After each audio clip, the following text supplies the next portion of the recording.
Hey everyone, quick question. Have you ever felt like no matter how hard you try to stay calm, something just snaps inside you? Like one little thing someone says, and suddenly you're boiling over with anger, even though you didn't want to be? I mean, haven't we all been there, stuck in traffic? Someone cuts us off, and suddenly our day feels ruined before it even really started? Or maybe at work, someone says a tiny comment, and it sticks with you for hours, like a tiny stone in your shoe, annoying and heavy, right? And then at night, when you finally lie down, it's still there, swirling in your mind, and you wonder, why can't I just let it go? It's frustrating. Here's a simple example. Imagine you're at a coffee shop, and the barista spills your latte. Most people would just shrug and wait for a new cup, but some of us, we feel that tiny spark inside. That irritation grows, and suddenly it feels like the world is against us. Funny, isn't it? How something so small can feel so big. Welcome to Wisdom Woven. I'm really happy you're here. This channel is all about little insights and tips that can change the way we see our everyday life, our emotions, and how we respond to the world. If you enjoy these kinds of videos, there are so many people who just watch, but only 0.3% actually subscribe. So please like, comment, share, and subscribe. It really helps us keep making content that touches hearts. Now, let's talk about anger. You see, anger isn't just some random thing that pops up. It has roots, it has reasons, even if we don't always see them. Buddhism teaches us that our emotions are like clouds, sometimes dark, sometimes light, but they always pass if we don't hold on to them. And that's the trick. Most of the time, we make anger worse because we hold on to it, replay it, and let it live inside us. Think about it. When you get angry, your body reacts, your heart races, your mind feels tense, and sometimes you even say things you later regret. That's the cost of anger, and it's heavier than most of us realize. But here's the beautiful part. You can learn to let it go. Not instantly, not magically, but gently, with practice, like tending a small plant in your garden every day. And that's what we're going to explore in this video. Together, we'll look at why anger happens, why it sticks, and simple ways to calm it before it controls us. You don't have to fight it harshly, and you don't have to push it down. There's a path to understanding it, to watching it, and then, slowly, letting it drift away. Because at the end of the day, peace isn't about never feeling anger. It's about not letting it run your life. And imagine how much lighter your days could feel if you learned that. Lighter mornings, easier conversations, calmer nights. That's not just some dream. It's real, and it starts with noticing, understanding, and taking the tiniest step. So stick around, open your heart a little, listen to the stories, the ideas, the tiny tips we share, and maybe, just maybe, you'll find a way to never get angry again. Understanding anger, its nature and origin. Ah, my dear friend, sit with me for a while. Let us breathe together, slowly, gently, as we talk about something that visits all of us, sometimes without warning, sometimes quietly building until it is almost too heavy to bear. I speak of anger. Many think anger is just a fleeting burst, a spark that lights and then fades, but it is more subtle than that. It is like a small river hidden beneath the earth, and sometimes it bursts forth, overflowing and washing away everything we thought was calm and steady. We must understand it, not to fight it, not to condemn it, but to see it clearly as it truly is. You see, anger does not come from nowhere. It is born from expectations, from desires, from the quiet whispers inside us that say, "This should be different, this should be mine, this should not hurt me." And when the world, as it always will, refuses to conform to these quiet demands, anger arises, as natural as the sun rising in the morning. Many people think they are angry at others, at the driver who cuts them off, at the friend who forgets, at the coworker who speaks harshly. But in truth, it is not the other person who has made you angry. It is the clash between the way you want things to be and the way they are. Do you notice how quickly our hearts can react? One small comment, one careless gesture, and suddenly we feel our face grow hot, our chest tighten, our hands clench. It is almost as if the body knows the feeling before the mind does. This is the nature of anger. It is immediate, instinctive, almost animal-like. And yet, we are not powerless. We can observe it. We can notice its patterns. It is not a thing to be shamed for. It is a teacher in disguise whispering, "Look here. Look at your attachments. Look at your expectations." Many do not realize that anger often hides behind other feelings. Sometimes it wears the cloak of fear, or sadness, or hurt. A person snaps and yells, but beneath it lies a trembling heart, afraid of loss, afraid of not being seen, afraid of being powerless.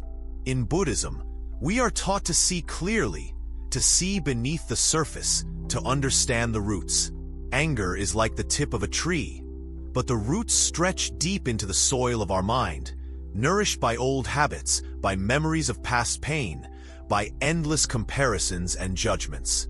When you notice anger arising, do not rush to push it away. Do not scold yourself. Sit with it as a teacher. Ask gently, "Why am I feeling this? What is it that I desire, that I am not getting, that I am clinging to?" And sometimes you will find that the reason is small, almost silly, something that, with a little perspective, you would laugh at. But it is the clinging that makes it heavy, the insistence that things should be different. We live in a world that moves fast, that shouts for us to be more, to do more, to have more. And in this rush, our hearts are constantly tested. A delay, a mistake, a misunderstanding, and the spark of anger lights within us. Yet, if we are mindful, we can watch it rise and fall, as the waves rise and fall upon the shore. We do not need to jump into the waves. We do not need to resist them fiercely. Simply seeing them, feeling them, breathing with them, and allowing them to pass, this is the path of gentle mastery. Anger also carries with it a certain illusion, my friend.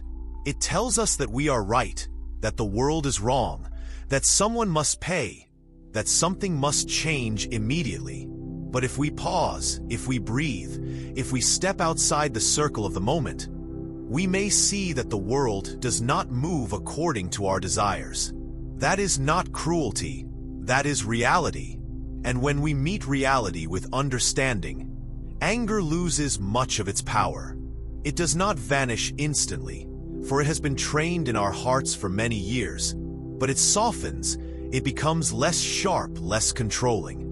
There is also a beauty hidden here. When you observe anger with care, when you trace it back to its roots, you uncover the tender parts of your own heart. You see where you hurt, where you long, where you fear. Anger becomes a window, not a prison. The very feeling that we resist the most can show us what we need to love in ourselves. And oh, my friend, when we begin to love these tender, hidden parts, when we forgive ourselves for our clinging, our frustration, our impatience, something gentle arises in the chest. Peace, small but real, begins to bloom. We must also understand that anger is contagious. When one person reacts with harshness, it can trigger another, and another, until the room feels heavy with tension. Yet, just as easily, it can be met with calmness, with gentleness, with a quiet smile, and the spark dies out. This is why learning to know our own anger is not just for ourselves, but for all who touch our lives. Our clarity, our calm, is a gift to the world. Do you remember the story of the monk who held a hot coal in his hand, thinking it was someone else's fault? He felt burned, frustrated, and finally realized the coal was his own, that he had taken it in and held it for too long. Anger is like that coal. We can release it. We can set it down. But first, we must see that it has been in our hands, nurtured by expectations, memories, judgments. We must hold it in awareness, not in resistance. Anger is also like a teacher who comes at inconvenient times. Perhaps you are tired, hungry, or stressed, and in those moments, even small things ignite frustration quickly. This is natural. The Zen master teaches patience, awareness, and simplicity. Watch the moments when anger rises. Notice the body, notice the thoughts, and breathe. Let the mind stretch like the sky, and notice that the sky is always wide, even when clouds pass through it. And remember, my friend, there is no shame in anger. It is part of being alive, part of being human. What matters is not the presence of anger, but how we relate to it. Do we jump into it blindly, letting it consume us? Or do we watch it, feel it, and slowly learn to let it pass without leaving residue in our hearts? The choice always is ours. The nature of anger is fleeting, impermanent, yet stubborn. It arises, it swells, it speaks, and then it leaves. If we chase it, it lingers. If we resist it, it fights. If we simply watch, it flows, and we remain untouched at our center. This is the essence of understanding its nature, seeing it clearly, knowing it intimately, and learning the art of gentle release. So, my dear, when anger comes to visit you, greet it softly. Do not call it your enemy. Do not chase it away. Look into it, feel its weight, trace its roots, and breathe. And as you breathe, notice the small space between the spark and the reaction. That space is your freedom. That space is where calm lives, where understanding blooms, where a human heart learns, slowly but surely, to rest in peace even amid the storms. Anger, when understood, becomes not a burden but a guide to the places within ourselves that are tender, unhealed, in need of compassion and patience. Each moment of frustration is a moment to practice awareness, to see clearly, to cultivate gentleness. And as we do this, not once, not twice, but over many days, months, years, the power of anger softens. It no longer controls the mind, no longer dictates the words, no longer clouds the heart. And here is the truth, my friend, that many overlook. The mind does not need to be forced to calm. It does not need harsh discipline.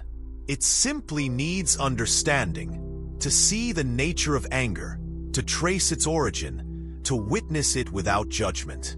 This is the way of the Zen master, quiet, patient, simple, human. This is how we begin to understand anger, not as a demon to be slain, but as a teacher to be honored, a companion to be known, a mirror reflecting the tender, vulnerable heart that beats within us all. The cost of anger. Ah, my dear friend, come closer, sit beside me, and let us speak quietly, as if the world has slowed down just enough for our hearts to breathe. You know, anger is often thought to be a small thing, like a tiny spark, easily blown out with a little patience or a deep breath. Yet, my friend, it is much more than that. It is a quiet thief, one that robs us without our noticing, stealing peace, clarity, and sometimes even the very joy of living. Have you ever thought about what anger really costs you, not just in the moment, but in the long stretch of your days, the months, even the years? When anger arises, it is like smoke curling from a fire. At first, it is small, harmless maybe, easy to ignore. But as it lingers, as we feed it with resentment, with replaying old memories, with the shoulds and musts of our minds, it grows heavy. It clouds the mind, makes the heart tight, and distorts the world. We do not see clearly anymore. People we love become enemies in our imagination. Small irritations magnify into mountains, and every misstep, whether our own or another's, becomes unbearable. That is the first cost of anger: clarity. We cannot see clearly when we are angry, my friend. And do you know what else it costs? Our body. Yes, the body bears the weight of our anger, often without our noticing.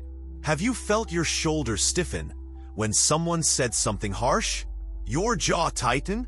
Your chest feels like it cannot expand fully, as if a small stone has been placed inside it? This is not imagination, dear one. The body reacts to anger with stress hormones, racing heartbeats, tense muscles, and shallow breathing. And if we let anger linger, it becomes a slow poison, affecting digestion, sleep, immunity, even the simple joy of waking in the morning. Our health, my friend, is precious, and yet anger chips at it quietly, day after day.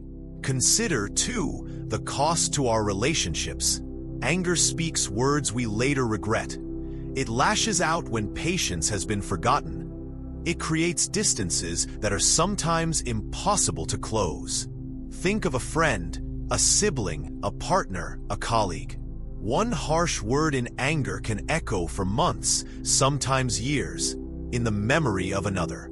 The smile we could have shared, the gentle conversation, the moment of connection, all lost in the heat of a moment. And often we do not even see it. We think we are right. We think the anger is justified, and yet, quietly, it fractures the bridge of trust that takes years to build. And beyond our bodies and our relationships, anger costs the spirit. It may feel strong in the moment, like a wave carrying us forward, powerful and urgent, but that is illusion. Deep inside, anger leaves emptiness. It tells us we are in control, that we are defending ourselves, but in truth, it isolates us. It makes us small. We feel misunderstood, hurt, alone, and often bitter. This bitterness is a weight we carry silently. Have you noticed, my friend, that after anger passes, we sometimes feel tired, hollow, even sad? That is the spirit paying its price. The world around us also feels the cost, though we may not see it. Anger spreads like a ripple across water. One angry word, one frustrated reaction, can affect many. A moment of impatience in a store, a harsh tone at work, a flare of irritation at home. It changes the energy of the room. Others may respond with their own frustration, and the chain grows. Little sparks of anger can ignite storms. This is why we are taught in Buddhism to be mindful, to watch, to pause, and to understand before we act. The cost is not just ours. It is shared with the world. Anger also costs time, dear one. Precious hours, minutes, moments are swallowed by replaying grievances, by planning revenge, by turning over what should have been. How many nights have you lain awake, turning over words said in anger, imagining better ways you could have responded, wishing someone else had been different? Time slips away, unrecognized, while anger lives in our mind like a shadow that refuses to leave. The sun rises, the day moves on, and we remain trapped in yesterday's fire. And yet, my friend, there is something beautiful hidden here. If we look closely at this cost, we begin to see value. We begin to see why it is important to learn about anger, to understand it, to meet it with awareness. Every time anger arises, it offers a mirror. It shows us our attachments, our desires, our vulnerabilities. The costs we bear are invitations to grow, to be gentle with ourselves, to cultivate patience, and to learn the art of letting go. Imagine a man walking through a field, carrying a heavy sack on his back. The sack is full of stones, some small, some large, representing every insult, every frustration, every slight he has ever held onto. Each stone presses into his shoulders, weighs down his steps, makes the path difficult to navigate. Anger is like that sack. It is not visible to others, often not fully visible to ourselves, yet it shapes our walk through life, making every step heavier, every hill steeper. Only when we pause, take the stones out one by one, examine them, and release them gently, can we walk freely again. And what of our sleep, my friend? Have you noticed how anger keeps us awake? How it whispers to us in the quiet hours, turning over every slight, every mistake, every perceived injustice? Sleep is meant to restore, to refresh, to allow the body and mind to renew. But anger robs this gift. It keeps the heart restless, the mind alert, and the soul unsettled. A night spent in anger is a cost paid in exhaustion, in irritability the next day, and sometimes in regrets that linger longer than the incident itself. Anger, when unchecked, also distorts our perception. Small mistakes seem huge. Small criticisms feel like attacks. Small inconveniences become unbearable. The world appears hostile, unkind, unfair. This distortion is costly because it clouds judgment. It prevents empathy. It isolates us from the natural flow of life. We react not to reality, but to a version of reality colored by frustration, impatience, and irritation. How many opportunities are lost because anger blinds us, my friend? Opportunities for kindness, for laughter, for understanding. And here is another cost, subtle but profound: the erosion of contentment. When anger becomes frequent, our hearts grow restless. Even when things are good, even when life is kind, the mind searches for something to resist, something to fight, something to blame. The sweetness of small joys is dulled by the habit of irritation. The laughter of a child, the warmth of a friend, the calm of a quiet morning. These are diminished when the mind is occupied with anger. Anger can also cost creativity and clarity. Have you noticed how hard it is to think, to create, to solve a problem when the mind is clouded with frustration? The Zen master teaches that the mind, like still water, reflects reality clearly only when it is calm. When it is churned by anger, the reflection is distorted, muddied. Decisions made in anger are often regretted, ideas lost, solutions overlooked. The cost is not only emotional, but practical, affecting every aspect of our life. Even the body's health is affected, my friend, more than most realize. Chronic anger keeps the heart racing, the muscles tense, the breath shallow. Blood pressure rises, digestion falters, immunity weakens. The mind and body are not separate. They are partners in life's journey, and when one suffers, the other does as well. Anger takes from both, silently, patiently, persistently, until one day the body cries, and the soul is weary. Yet, even with all these costs, anger teaches us something valuable. It teaches us what we hold dear, what we cling to, what wounds still exist inside us. It is not only a thief, it is a guide. The costs we feel, the tension, the sleeplessness, the lost joy, are signals pointing us toward awareness. They are reminders to breathe, to pause, to reflect, and to choose differently. When we begin to see anger as a teacher rather than an enemy, we begin to pay attention not to the fire itself, but to why it burns.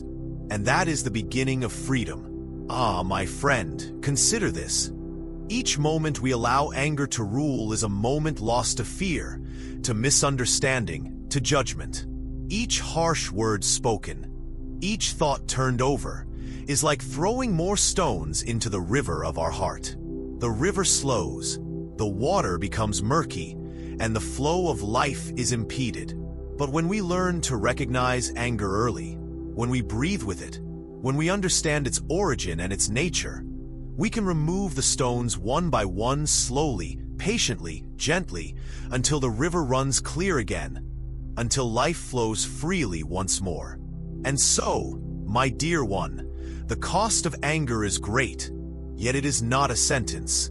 It is an invitation to watch, to listen, to understand, to tend the garden of our mind with care. Anger shows us what is fragile within us, what is clinging, what is in need of tenderness. The cost we feel is real, yes, but so is the gift hidden inside it. The opportunity to learn, to grow, to practice patience, compassion, and gentleness. And in the quiet moments, when the fire of anger has cooled, when the mind rests, when the body breathes deeply, we begin to notice something remarkable. That we are not the anger, we are not the cost, we are not the storm. We are the observer, the witness, the gentle presence that watches the waves rise and fall. This awareness, this clarity, this small but powerful understanding is more precious than any fleeting satisfaction anger might offer. The Buddhist perspective on emotions. Ah, my dear friend, come sit with me a while longer. Let us breathe together slowly, and let our hearts speak quietly, without hurry. Today, we will explore something that touches every life: emotions. You see, emotions are like the wind. Sometimes they are gentle and warm, like a soft breeze on a spring morning, and sometimes they are wild and stormy, shaking the trees and rattling the windows. In Buddhism, emotions are not enemies. They are not to be shamed or suppressed. They are messages, flowing currents of the mind, signals from the heart that show us where we are clinging, where we are attached, and where we are suffering. Many people think that to be spiritual or enlightened is to be free from emotions, to live in a kind of cold, detached calm. But this is a misunderstanding. Buddhism does not ask us to abandon our feelings. It asks us to understand them deeply, to see their nature, and to relate to them wisely. Imagine a river. The water may be muddy, may rush and crash over rocks, may even flood the banks at times. But if you watch the river with patience, if you learn its patterns, you can navigate it safely. Emotions, my friend, are the same. They rise, they fall, they move, they change, and if we see them clearly, we do not drown. Anger, fear, sadness, joy, excitement, anxiety. All of these are part of the human experience. Buddhism teaches that they are impermanent, like clouds passing across the sky. They come and go, and if we cling too tightly to them, they cause suffering. But if we notice them, accept their presence without judgment, and allow them to move through us, we remain rooted, like a tree whose branches sway in the wind, but whose roots stay firm in the earth. This is not suppression. This is understanding, my friend. Do you know how often we suffer because we resist our own feelings?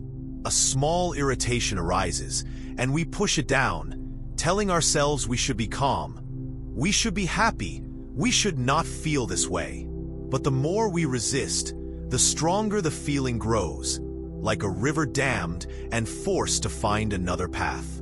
Eventually, it bursts forth in ways we regret. Buddhism asks us instead to observe, to breathe with the emotion, to sit with it as a patient friend, and to ask gently, "What are you showing me? What do you need?"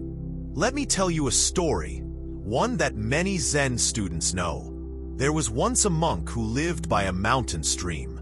He noticed that whenever he felt anger, he would throw stones into the stream, hoping the water would carry it away.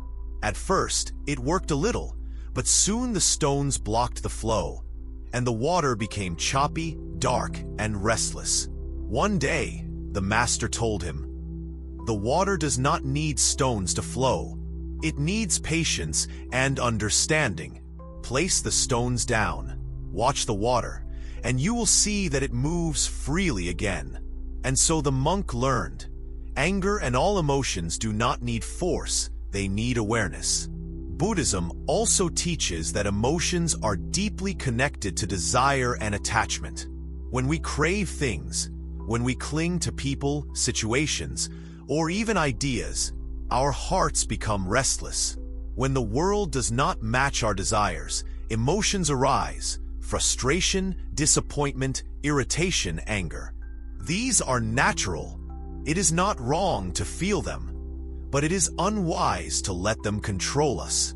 Like a candle flickering in the wind, the flame of the mind dances wildly when tethered to attachment.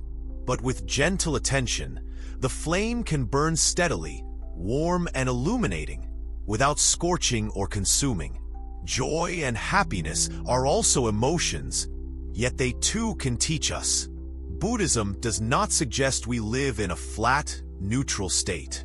Feeling joy deeply allows us to appreciate impermanence. Every smile, every laugh, every moment of delight is fleeting, precious precisely because it is temporary. When we see this clearly, we begin to savor life in a more balanced way.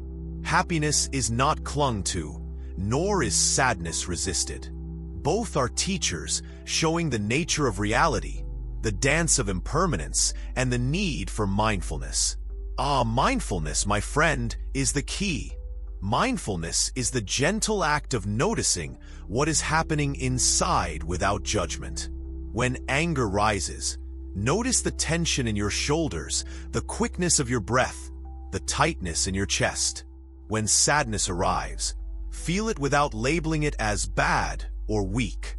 When joy blooms, allow it fully, but do not grasp it.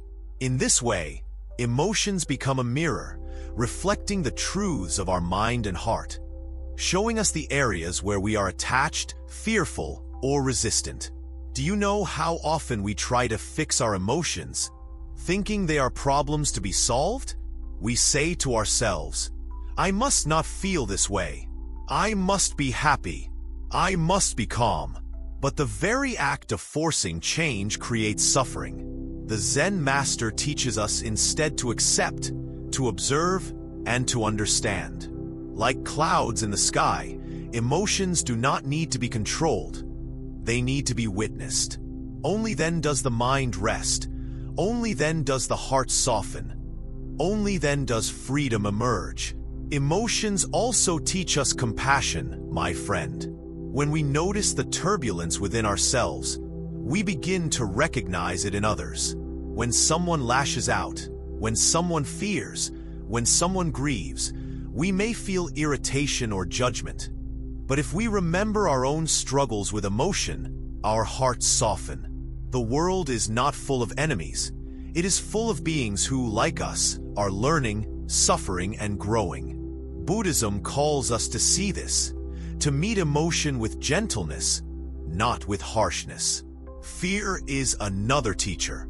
When fear arises, it whispers of danger, of uncertainty, of the unknown.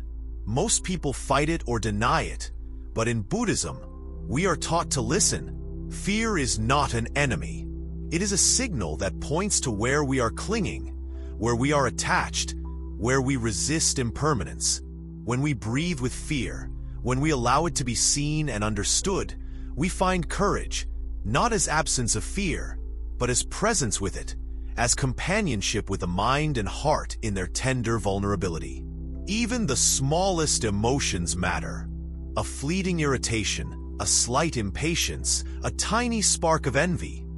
They are like drops of water that, collected over time, can form a river that sweeps us away. Yet when we notice them, when we bring gentle attention, when we examine without judgment, these drops become teachers.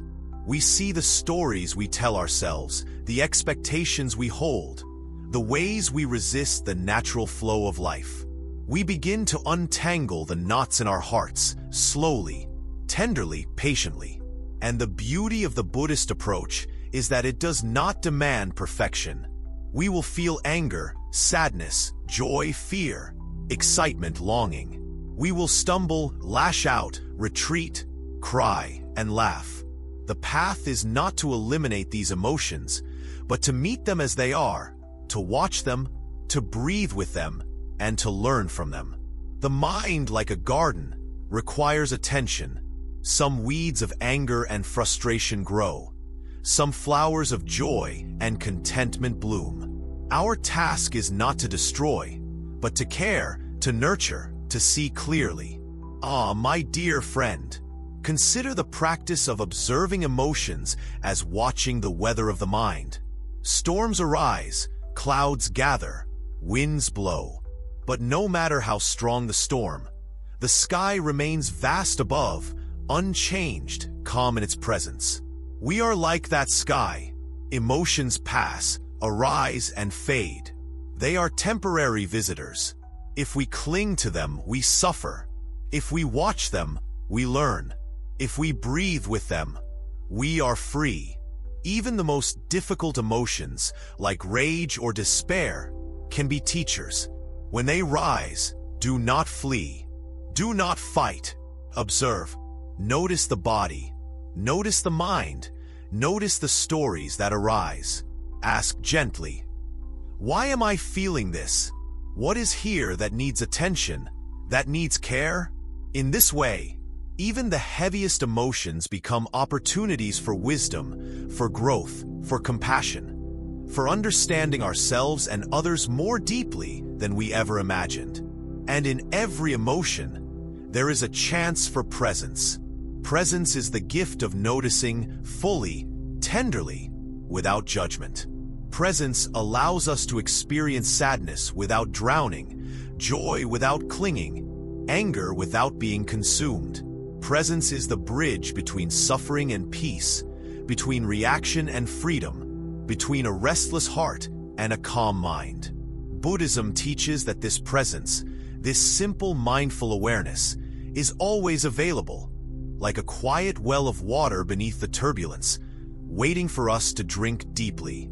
My friend, let us remember, emotions are natural, impermanent, and teachers in disguise. They arrive, they pass, they show us where we are attached, where we resist, where we cling, where we need compassion. To approach them with gentle attention, to breathe with them, to see clearly their nature, is the essence of the Buddhist path. Anger, sadness, joy, fear, all become guides, illuminating the heart, showing us where freedom lies, showing us how to live gently, tenderly, and fully. Mindfulness, the first step to anger management. Ah, my dear friend, sit quietly with me for a moment. Let us breathe together, slowly, as if the world has softened just enough for our hearts to rest. Today, I wish to speak of something very gentle, yet powerful, something that can change the way anger lives in our lives. This is mindfulness. Many think mindfulness is only about sitting quietly, counting breaths, or following strict routines, but it is far simpler than that. Mindfulness is simply paying attention, to notice, to be present, to see what is happening, not in the past, not in the future, but right now. Imagine a young monk walking in a garden. He sees the flowers, smells the air, hears the birds, feels the soft earth under his feet, but his mind is elsewhere, thinking of mistakes, of words spoken in anger, of worries about tomorrow. He misses the garden. He misses the moment. This is what happens when we live without mindfulness. Anger arises, and we react automatically, because the mind is not fully awake. We are like sleepwalkers, moving through life, carrying old grievances, old resentments, unaware of the simple beauty of the present moment. Mindfulness allows us to stop, to notice. When a spark of irritation arises, instead of following it blindly, we can pause and ask, what is happening right now? What is my body feeling? What is my mind telling me? The breath often carries us back. We inhale, we exhale, we feel the chest rising and falling, the shoulders softening, the mind gently observing without judgment. It is in this small pause, this quiet noticing, that the space opens, a space between the emotion and the reaction. And in that space, freedom grows. You see, anger is very quick. It jumps, it reacts, it wants to act immediately. And often, We obey it without question. Mindfulness teaches patience. It teaches that the moment does not belong to anger alone. There is a gentle pause, a place where we can look at the feeling, name it, and see it clearly. This is anger. We can say softly to ourselves, this is irritation, this is discomfort. Naming it gives it form, makes it visible, and suddenly, it is no longer a storm overwhelming us. It is a wave, yes, but one that can be ridden or watched without being swept away. Many people misunderstand mindfulness. They think it is about suppressing anger, pushing it down, pretending it does not exist. But that is not the way. Buddhism teaches that suppression is the root of suffering. When we push feelings away, they fester, they grow, they return stronger. Mindfulness is the opposite. It is gentle acceptance. It is observing without clinging, noticing without judgment. We welcome the emotion, we allow it to be, and we breathe through it as one would breathe through a small storm, knowing it will pass. There is a story I often tell my students. A man once carried a heavy bag of stones on his back, each stone representing every grievance, every irritation, every tiny spark of anger he had ever felt. Every day he added more stones, until the bag became unbearable. He tried running, ignoring, distracting himself, but the weight remained. One day, he met a wise teacher who said, "Sit, breathe, notice, take one stone out at a time and see it clearly." And slowly, stone by stone, the burden lightened. Mindfulness, my friend, is the act of noticing the stones, one by one, and gently setting them down. When anger arises, mindfulness asks us to observe the body. Notice the tension in the shoulders, the tightness in the chest, the clenching of the jaw, the quickened heartbeat. Feel the breath. Feel the sensation without labeling it as good or bad. This simple awareness is profound. The body often reacts before the mind does. And if we are not present, we are swept along by habit, reacting blindly. But when we notice, when we breathe, when we observe, we interrupt the automatic chain, we create space, and that space is where transformation begins. Mindfulness also allows us to observe the thoughts behind anger. Often, anger is not simply a feeling. It is a story we tell ourselves. This person disrespected me. This is unfair. I cannot accept this. These thoughts fuel the fire, but when seen clearly, they lose their power. Observing them is like watching clouds pass through the sky. They appear, they shift, they fade. They do not define the sky itself, just as the thoughts of anger do not define the mind. In this way, mindfulness teaches perspective, detachment, and clarity. And remember, my friend, mindfulness is not about being perfect. It is not about never feeling anger or always responding ideally. It is about practice, about patience, about returning gently again and again to the present moment. Sometimes we fail. Sometimes the mind jumps back into old patterns. That is natural. Buddhism does not demand perfection. It invites presence. Every small act of noticing, every small pause before reaction, is a seed planted in the fertile soil of awareness. Over time, these seeds grow into calm, clarity, and wisdom. There is also a beauty in observing emotions as they arise. When we notice a small irritation early, we can prevent it from becoming a storm. When we observe jealousy, we see our desires. When we notice fear, we understand our attachments. Mindfulness turns the mind into a garden, where flowers of compassion, patience, and understanding can bloom, even among the weeds of anger and frustration. It is gentle, yet powerful, soft, yet transformative. Even daily life becomes a teacher when practiced with mindfulness. The honking car, the spilled coffee, the rude word, all become opportunities to pause, to breathe, to notice, to respond differently. We begin to see that we are not controlled by circumstances, but by our awareness of them. And in this awareness, freedom emerges. Not a freedom imposed from outside, but a quiet, tender liberation within, where the heart rests, where anger loses its grip, where peace is not a dream but a lived reality. Mindfulness also deepens compassion for oneself and others. When we notice our own anger, we see our vulnerabilities, our desires, our clinging. And when we see these within ourselves, we naturally begin to recognize them in others.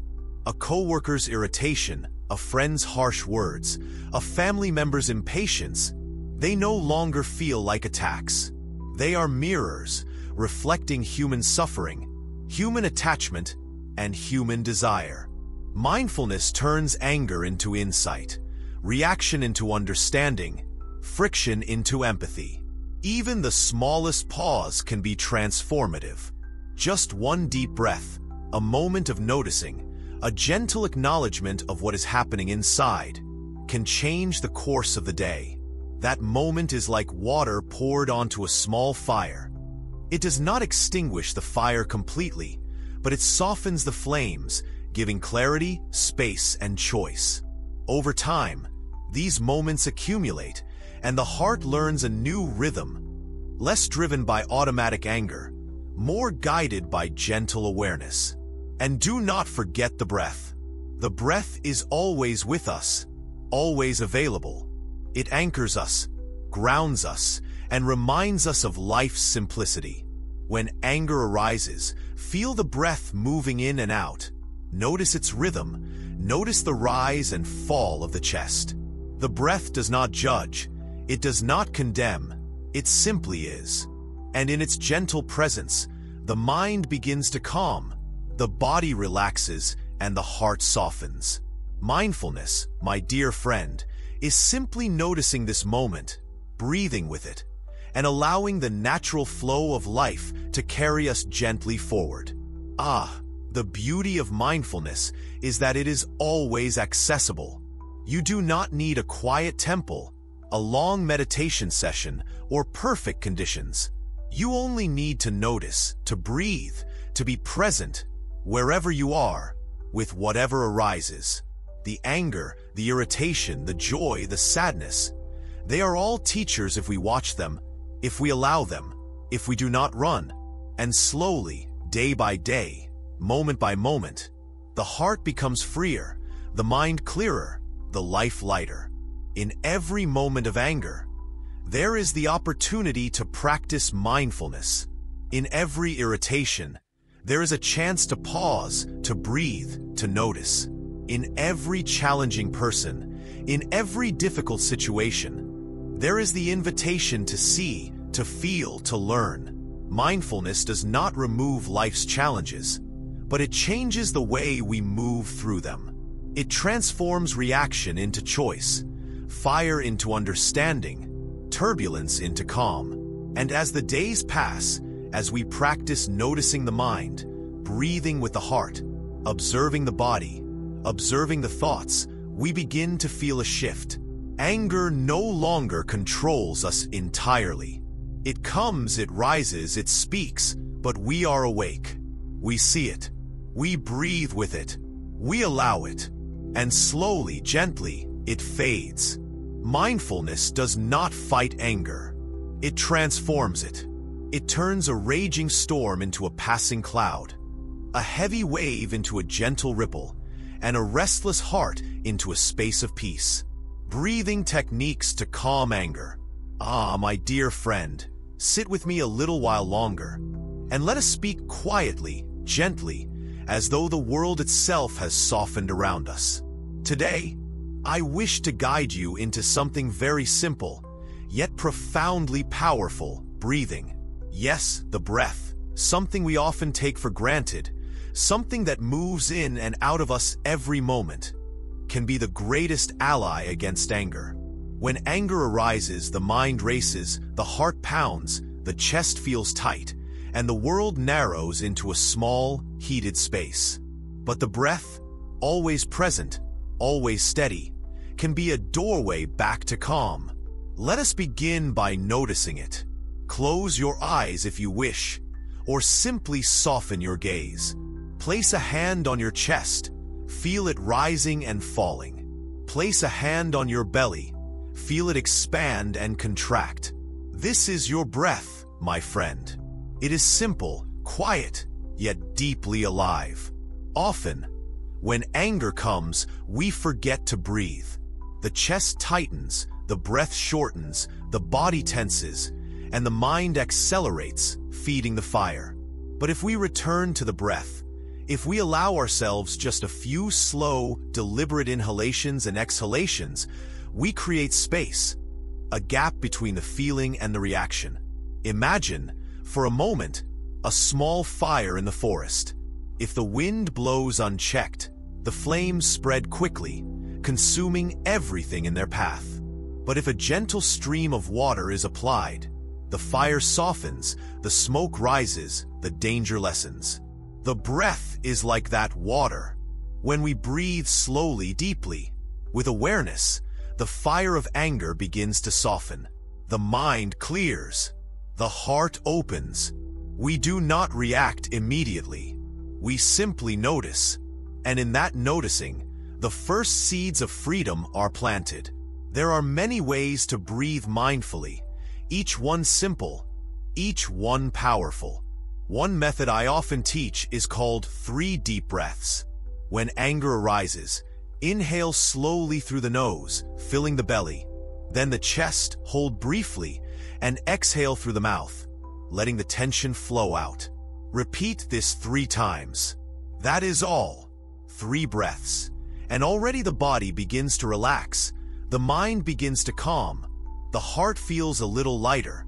It is as if the storm has paused, allowing you to see clearly, to respond with awareness rather than reaction.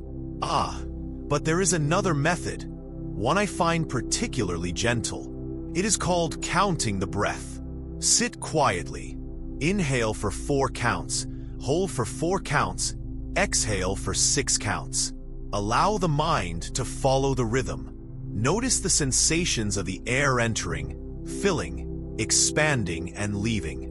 When the mind wanders, as it surely will, gently return to the counting without judgment.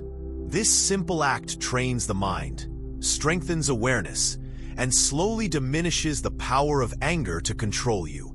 Like a river, the mind flows more calmly when guided with care. Breathing is not just a physical act, my friend. It is a bridge between the body, the mind, and the heart. When anger arises, the body reacts first, tight shoulders, clenched fists, rapid heartbeat. The mind follows with stories. This is unfair. I cannot tolerate this. I must act now. And the heart beats faster, carrying the sensation of heat and urgency. The breath, when noticed and guided, interrupts this chain. It allows the body to soften, the mind to clear, the heart to regain perspective. One simple inhalation can change the course of a day. There is a story I often share. A young monk, prone to anger, once came to his master and said, "Master, I cannot control my anger. It overwhelms me. I hurt others and myself." The master simply said, "Then breathe." The monk was confused, expecting advice, instruction, techniques, but the master only said, "Breathe." Notice each breath. Let it anchor you. Let it teach you patience. The monk followed. Slowly, he discovered that with each mindful breath, the grip of anger loosened, the heart softened, and the mind began to see clearly. Breathing, he realized, was not a trivial act. It was the door to freedom.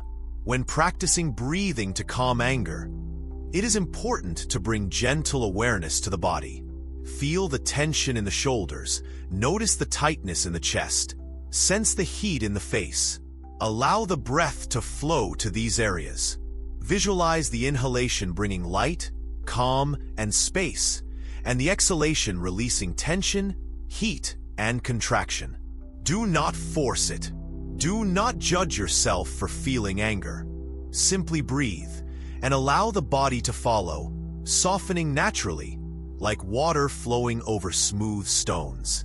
Anger often carries urgency, a sense that something must be done immediately. But the breath reminds us, there is always a pause. There is always space.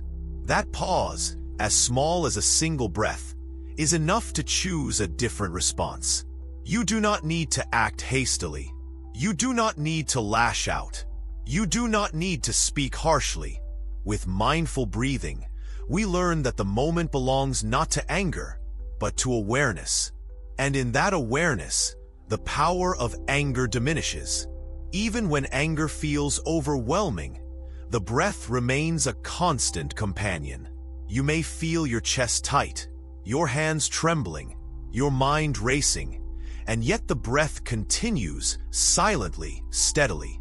By following it, by feeling it, by noticing each rise and fall, we anchor ourselves in the present. Anger may still exist, but it no longer defines us. It is a visitor, temporary, impermanent, like clouds drifting across the sky. And in the gentle rhythm of the breath, we find our calm, our clarity, our center. Mindful breathing also cultivates patience. Each inhale, each exhale, is a reminder that life moves in cycles. Nothing is permanent. Anger rises, it lingers, it passes. By breathing with it, we witness impermanence directly, and our attachment loosens. We no longer need to grasp, to fight, to resist. We simply notice, gently, and allow. This is the essence of Zen practice. Awareness of what is, acceptance of impermanence, and freedom from reaction. There are other practices too, such as observing the sensation of the breath in the nostrils, feeling the air enter and leave, or silently saying a word or phrase with each exhale, like peace or release. These small techniques anchor the mind, quiet the body, and soften the heart. They remind us that anger does not need to control the moment. The breath does not fight, it does not judge, it does not condemn. It simply is. And in its presence, the mind and heart find ease. Even the act of walking can become a mindful breath practice. When anger arises, take slow steps. Inhale as one foot lifts, exhale as it touches the ground. Notice the sensation of movement, the feeling of contact with the earth, the rhythm of your body. The anger may still be present, but it becomes a companion, not a master. The mind softens, the body relaxes, and we move through the world with clarity rather than reaction. But do not be discouraged if at first it seems difficult. The mind will wander, the anger will return, the impatience will creep in. This is natural. Buddhism does not demand perfection. It asks for practice, gentle and consistent. Each moment of mindful breathing is a victory. Each pause, each observation, each return to the breath is a seed planted in the garden of awareness. Over time, these seeds grow into wisdom, patience, and calm. And the beauty of mindful breathing is that it is always accessible. You do not need a quiet room, a special chair, or a long session. You can breathe anywhere, in traffic, at work, in the kitchen, on a crowded street. The breath is always with you. It is your companion, your teacher, your refuge. When anger arises, return to it. Notice it, feel it, follow it. Allow it to soften, diminish, and pass. Even a single long, deep breath can create profound change. The chest opens, the shoulders soften, the mind clears, and the heart feels relief. Slowly, gently, the tightness releases, the mind begins to see clearly, and the anger no longer dominates the moment. This is the simplicity, the power, the profound depth of mindful breathing. And as we practice day by day, the breath becomes more than a tool. It becomes a way of life. It teaches us patience, presence, compassion, and understanding. It reminds us that anger is not our master, that emotions are temporary visitors, and that freedom, peace, and clarity are always available if we only breathe, notice, and allow. Meditation practices to release anger. Ah, my dear friend, come sit with me beneath this gentle sky, where the light falls softly and the air seems to breathe with us. Today, we speak of meditation, but not in a way that feels heavy, rigid, or distant. Meditation, as the Buddha taught, is not a performance. It is not an act of perfection. It is a gentle turning inward, a soft looking at what is already here, in the heart, in the mind, in the very breath. Anger, my friend, is part of this human journey. It is a fire that rises, a river that swells, but meditation can teach us how to meet it with calm, how to let it flow without being carried away. You may ask, but Master, I have tried meditation before, and my mind races, my thoughts do not stop, my anger does not vanish. Ah, this is natural. Meditation does not ask you to stop thinking, nor to banish feelings. It asks you to notice, to sit, breathe, and observe, to bring curiosity to what arises. When anger emerges, do not fight it. Do not tell yourself you are failing. Simply watch it, as if from a distance, like noticing the wind shaking the branches of a tree. The branches move, the wind moves, but the tree remains rooted. You are like that tree. Your anger may rise, but you are still here, watching, aware, alive. One simple practice is to sit quietly and focus on the breath. Feel it move in and out, rising and falling, expanding and contracting. Each inhale brings life. Each exhale releases tension. When anger arises, notice it in the body, the tightness in the chest, the clenching of fists, the heat in the face. Do not judge it. Do not name it as bad or wrong. Simply breathe with it. Imagine the breath like a soft river, flowing through the tightness, calming the heat, making space for clarity. Over time, this gentle attention teaches the mind to respond, not react, to feel without being consumed. Another practice is called loving kindness meditation. Ah, this is beautiful, my friend, because it turns the mind toward warmth. Even when anger is present, sit quietly, breathe gently, and silently repeat phrases like, "May I be safe. May I be calm. May I be free from anger." Feel these words, not just in the mind, but in the heart. Then, imagine sending the same wishes toward others. The person who angered you, the stranger on the street, even someone you have long held resentment toward. At first, it may feel difficult, even impossible, but the repetition softens the heart. You will notice slowly that the tightness of anger begins to loosen, like ice melting in the sun. There is also the practice of body scan meditation. Lie down, sit comfortably, or remain standing. Whatever is natural, bring awareness to each part of the body, starting from the feet and moving upward. Notice sensations, tensions, discomforts. Anger often lodges in the body, my friend, in the jaw, the shoulders, the chest. When you breathe into these areas, when you acknowledge them without judgment, the body begins to release. You will feel a subtle shift, a softening of muscles, a quieting of the mind, a gentle settling of the heart. This is meditation working, not as a trick, but as a natural alignment of awareness with reality. Sometimes, walking meditation can be more powerful than sitting. Anger may feel strong, heavy, and the mind restless. Take slow, deliberate steps. Feel the feet touching the ground, the weight shifting, the rhythm of movement. With each step, breathe in, breathe out. Notice your surroundings without judgment. The smell of earth, the rustle of leaves, the warmth of the sun. This movement, paired with mindful breathing, anchors you in the present.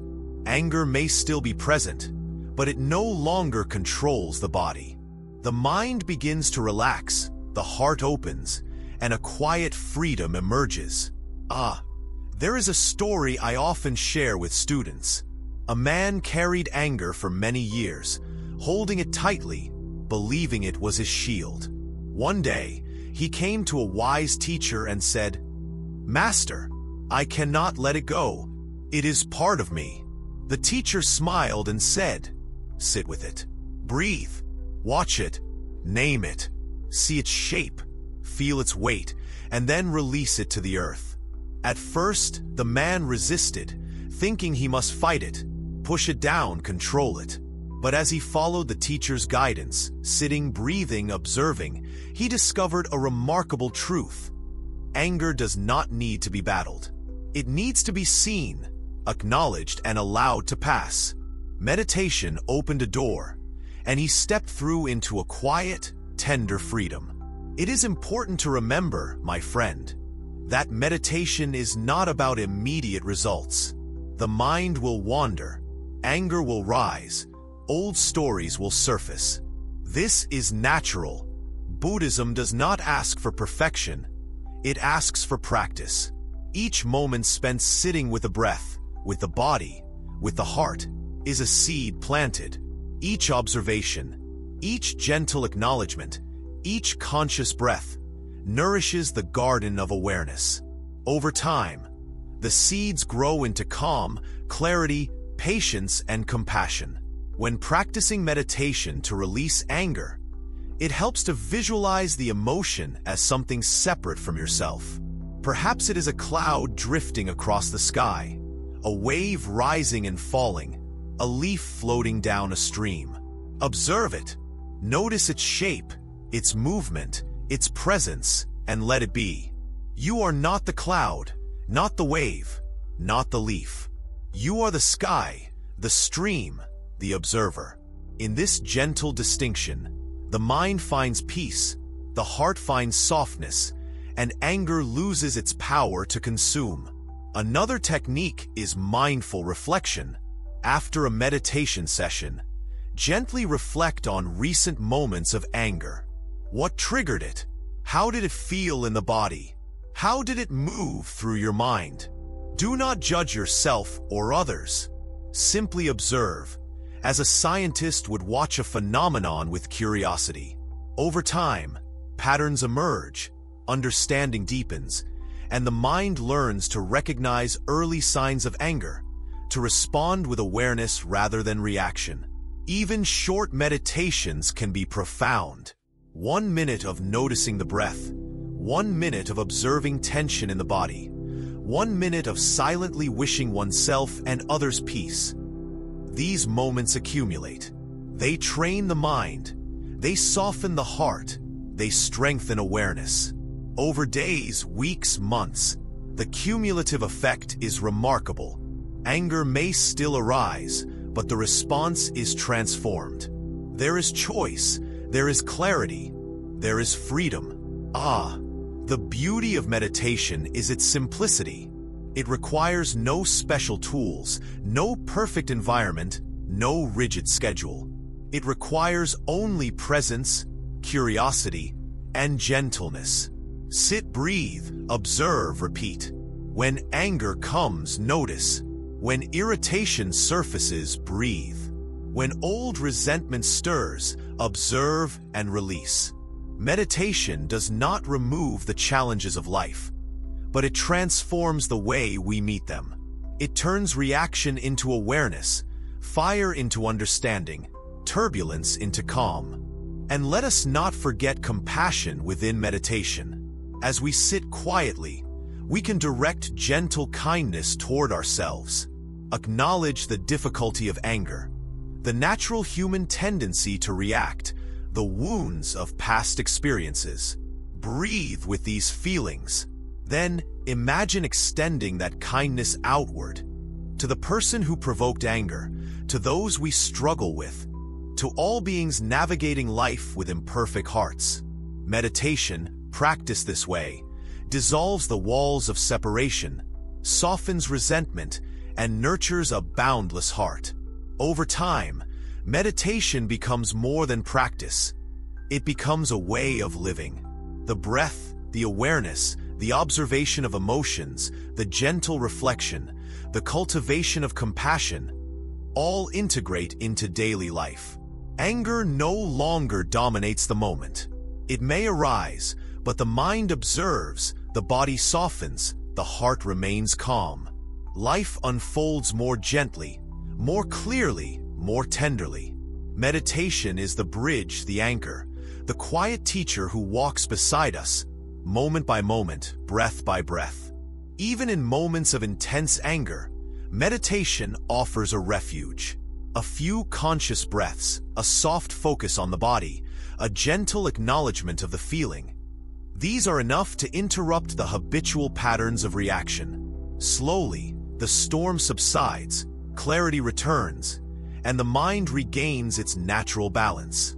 Meditation does not force the anger to disappear. It allows it to flow naturally, teaching the practitioner that the heart can remain open even amidst turbulence. And so, my dear friend, remember this. Meditation is not about escaping anger, nor is it about becoming emotionless. It is about meeting life fully, seeing what arises in the mind and heart, and responding with awareness, gentleness, and understanding. Each session, each breath, each observation is a step toward mastery, not over the world, but over ourselves, our reactions, our inner turbulence. And in this mastery, the door to peace, compassion, and freedom slowly opens, quietly, steadily, and beautifully. Visualization techniques to transform anger. Ah, my dear friend, come sit with me for a while, and let us speak softly about the gentle art of transforming anger through visualization. You see, the mind has a power that is both subtle and vast. What we imagine, what we see inwardly, shapes how we feel outwardly. Anger is often like a dark cloud in the sky of the mind. It obscures the sun, makes the air heavy, and the heart restless. But through visualization, through gentle inner seeing, we can allow that cloud to soften, to drift, to transform, revealing the calm sky beneath. Many people think visualization is complicated. They imagine it must involve grand images, mystical landscapes, or perfect control over thoughts. But no, my friend, it is much simpler than that. Visualization is simply directing attention inward, gently, with awareness and care, noticing what arises and shaping it with intention. When anger comes, close your eyes, breathe, and imagine the feeling as something outside yourself. Perhaps it is a storm, a red flame, a tightly coiled rope. See it clearly. Observe it without judgment. Notice its movement, its size, its weight. And now, breathe gently with it. Allow it to shift, to soften, to diminish. There is a practice I often teach. Imagine holding anger in your hands as a stone. At first, it is heavy, rough, uncomfortable. You can feel its edges, its weight pressing against your palms. Breathe. Notice the tension it causes. Then slowly, imagine the stone dissolving into sand, the grains slipping through your fingers, falling softly to the earth. Each breath allows more of the stone to dissolve. And as it diminishes, the heaviness in the chest eases, the jaw softens, the shoulders relax, and the mind finds clarity. This is not magic, my friend. It is the mind learning to release, the heart learning to soften. Another visualization involves color and light. When anger arises, imagine a warm, golden light at the center of the chest. With each inhale, see this light expanding, filling the body, reaching the mind, warming the heart. With each exhale, imagine the red heat of anger slowly blending into this golden light, transforming tension irritation, and frustration into calm, warmth, and clarity. The mind, when guided in this gentle way, can reshape what it experiences, not by suppression, not by force, but by awareness and compassionate intention. We can also visualize a protective bubble around ourselves. This bubble does not block life or isolate the heart. Rather, it gently contains the energy of anger, allowing it to exist without controlling us. When a harsh word is spoken, a provocation arises, or an irritation surfaces, imagine the bubble absorbing the energy, softening the impact, letting it flow harmlessly around you. You remain grounded, calm, and centered. The anger is seen, acknowledged, and allowed to pass, while the heart remains open, unhurt, and serene. Visualization can also extend to the person or situation that triggers anger. Instead of holding them as enemies or threats, imagine them as fellow travelers on life's journey, carrying burdens of their own. See them surrounded by light, surrounded by compassion. Breathe into this vision, noticing the humanity, the imperfection, the shared struggle. In this way, the mind shifts from judgment to empathy, from reaction to understanding, from tension to peace. The anger begins to dissolve not because it is denied, but because it is transformed into insight and compassion. There is a story I often share. A young monk was consumed by anger at a fellow student.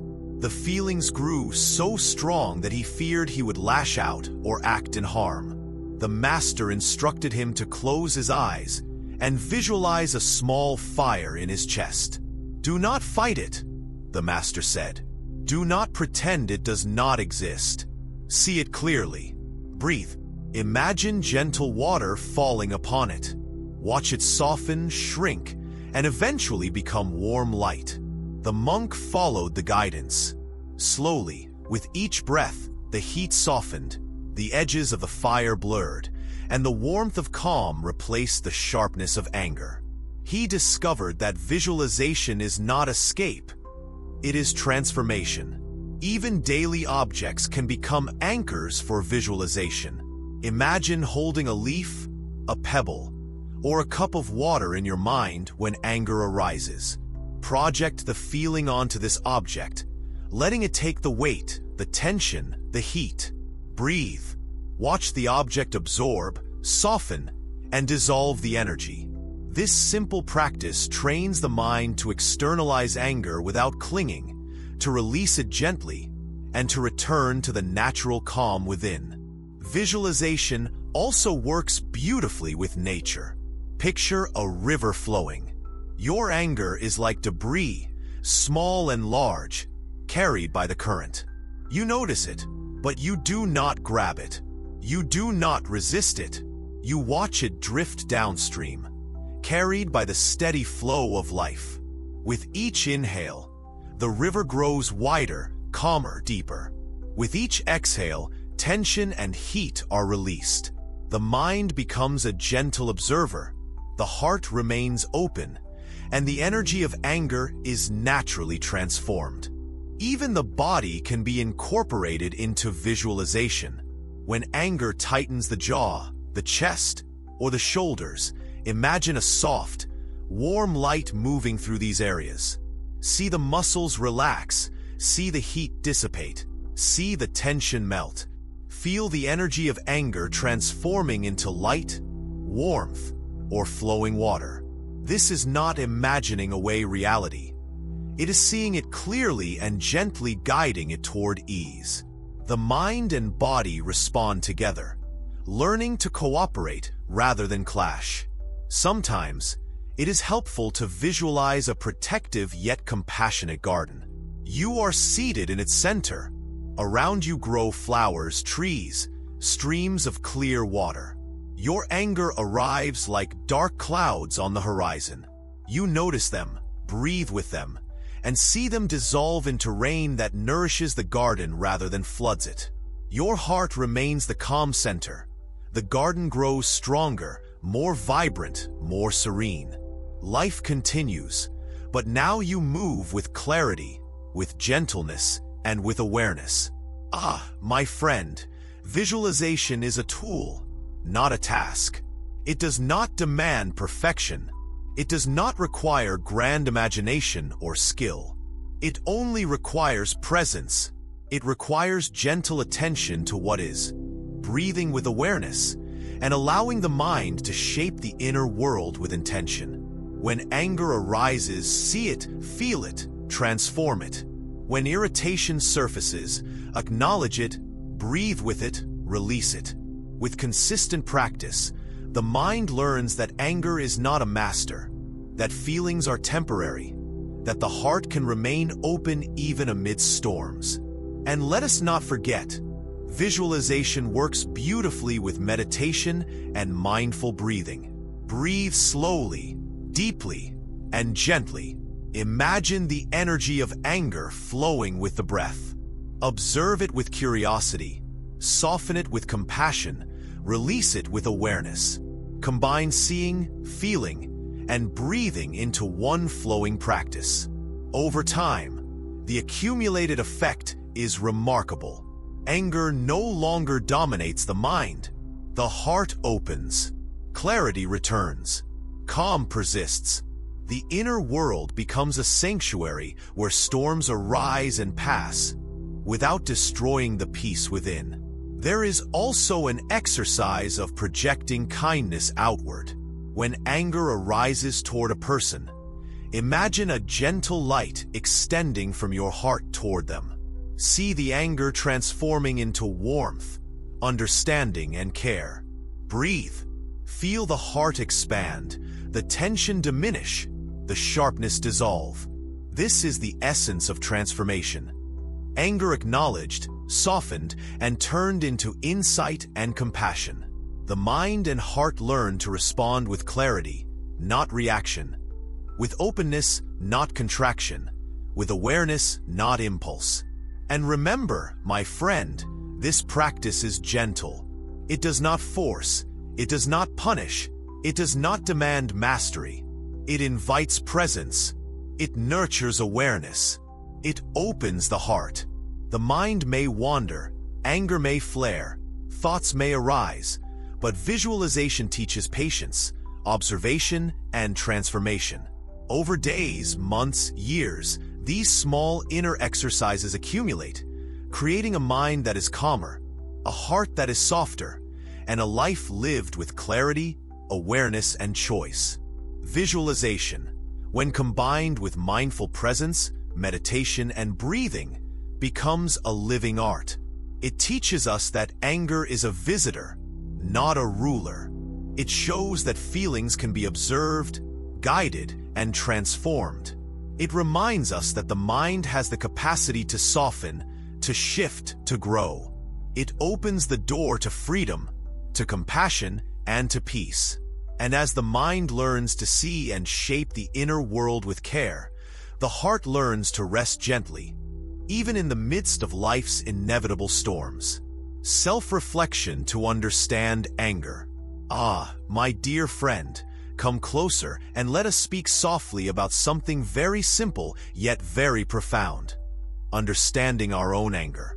Many people spend their lives fighting against anger, trying to suppress it, to hide it, to act as if it does not exist. But the truth is, until we understand it, it will keep returning, like waves crashing against the shore, relentless, untamed, and sometimes frightening. Self-reflection, gentle and honest, is the key. It is the lantern we hold in the dark room of the mind, revealing the roots, the patterns, the hidden corners where anger quietly grows. You may ask, Master, how do I even begin to understand something so strong, so uncontrollable? It begins simply, my friend, with noticing. Noticing your thoughts, your feelings, your reactions, your body. When anger arises, do not push it away. Do not scold yourself for feeling it. Simply observe. Feel the heat in your chest, the tightness in your shoulders, the clenching in your jaw. Notice the thoughts that appear, The stories, the judgments, the expectations. Sit quietly with them.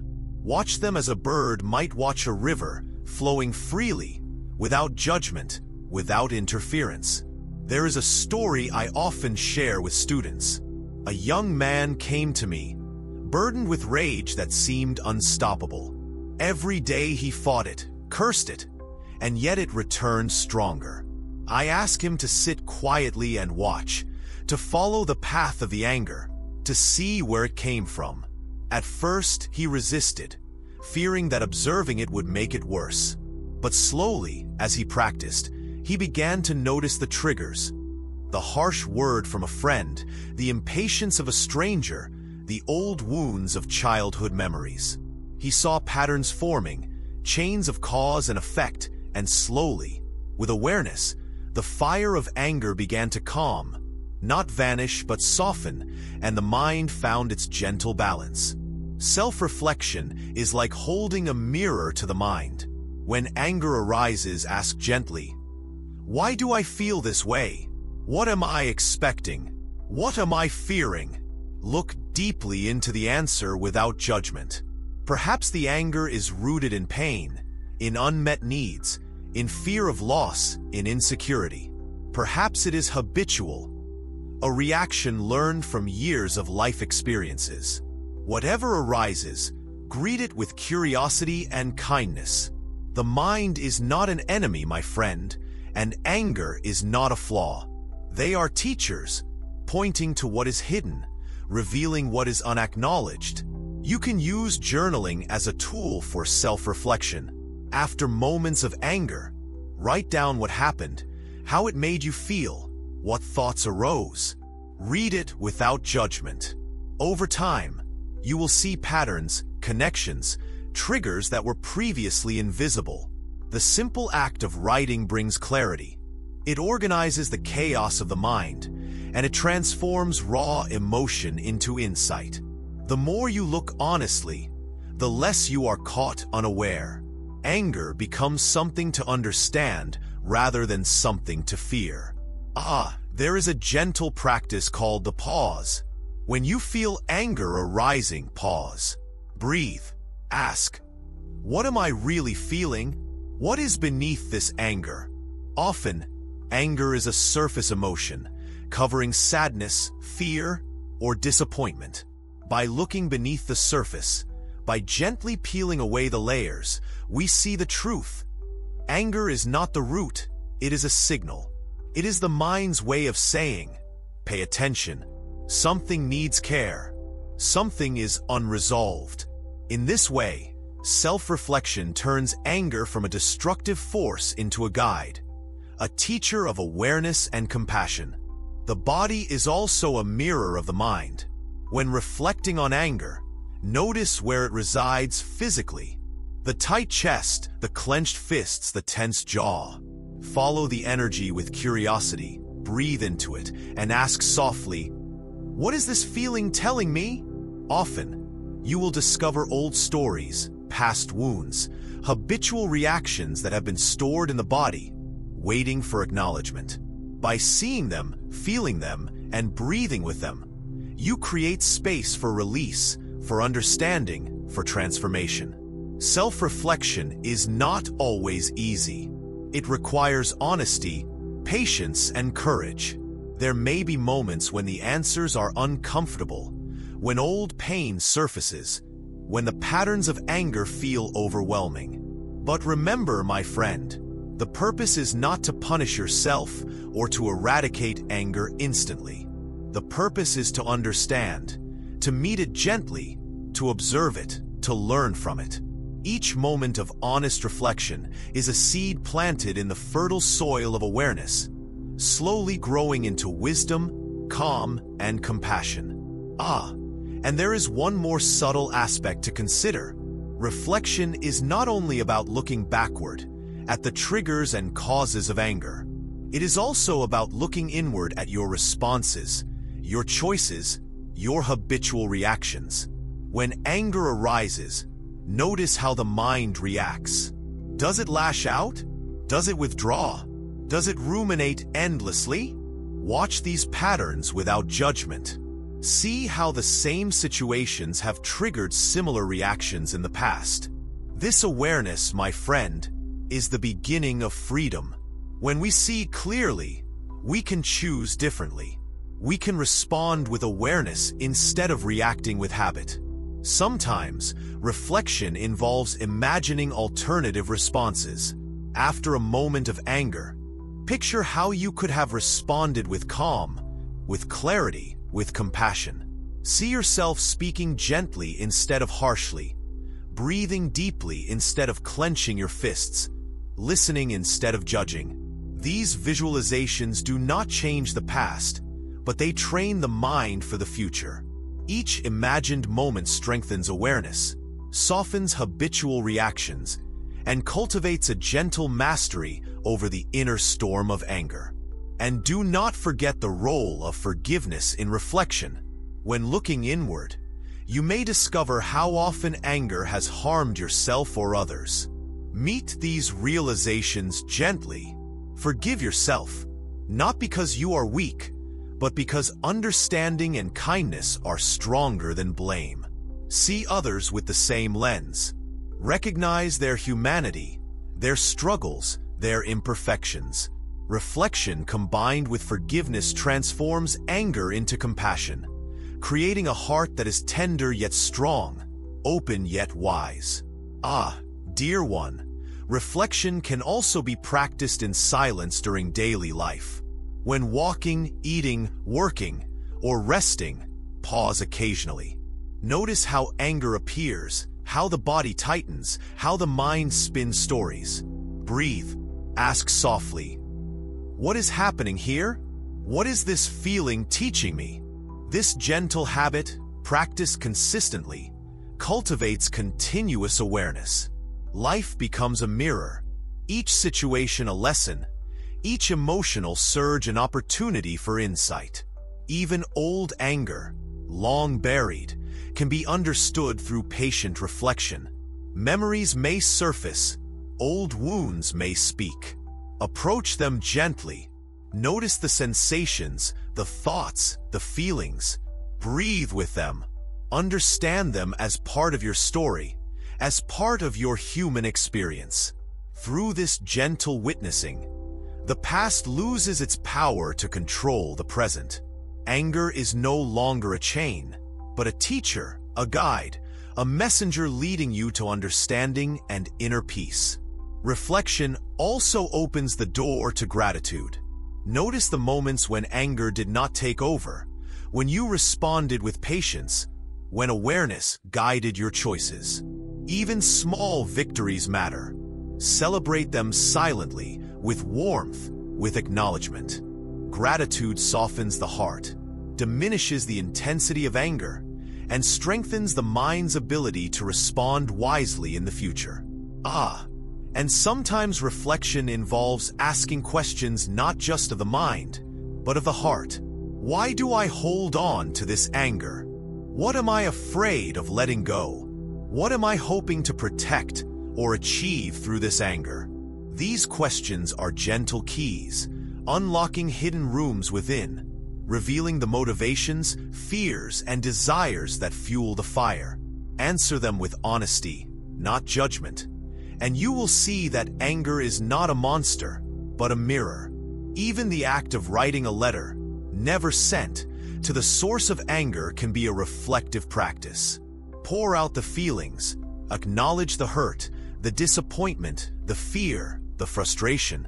Then read it gently, breathe, and imagine releasing the letter into the sky or into water.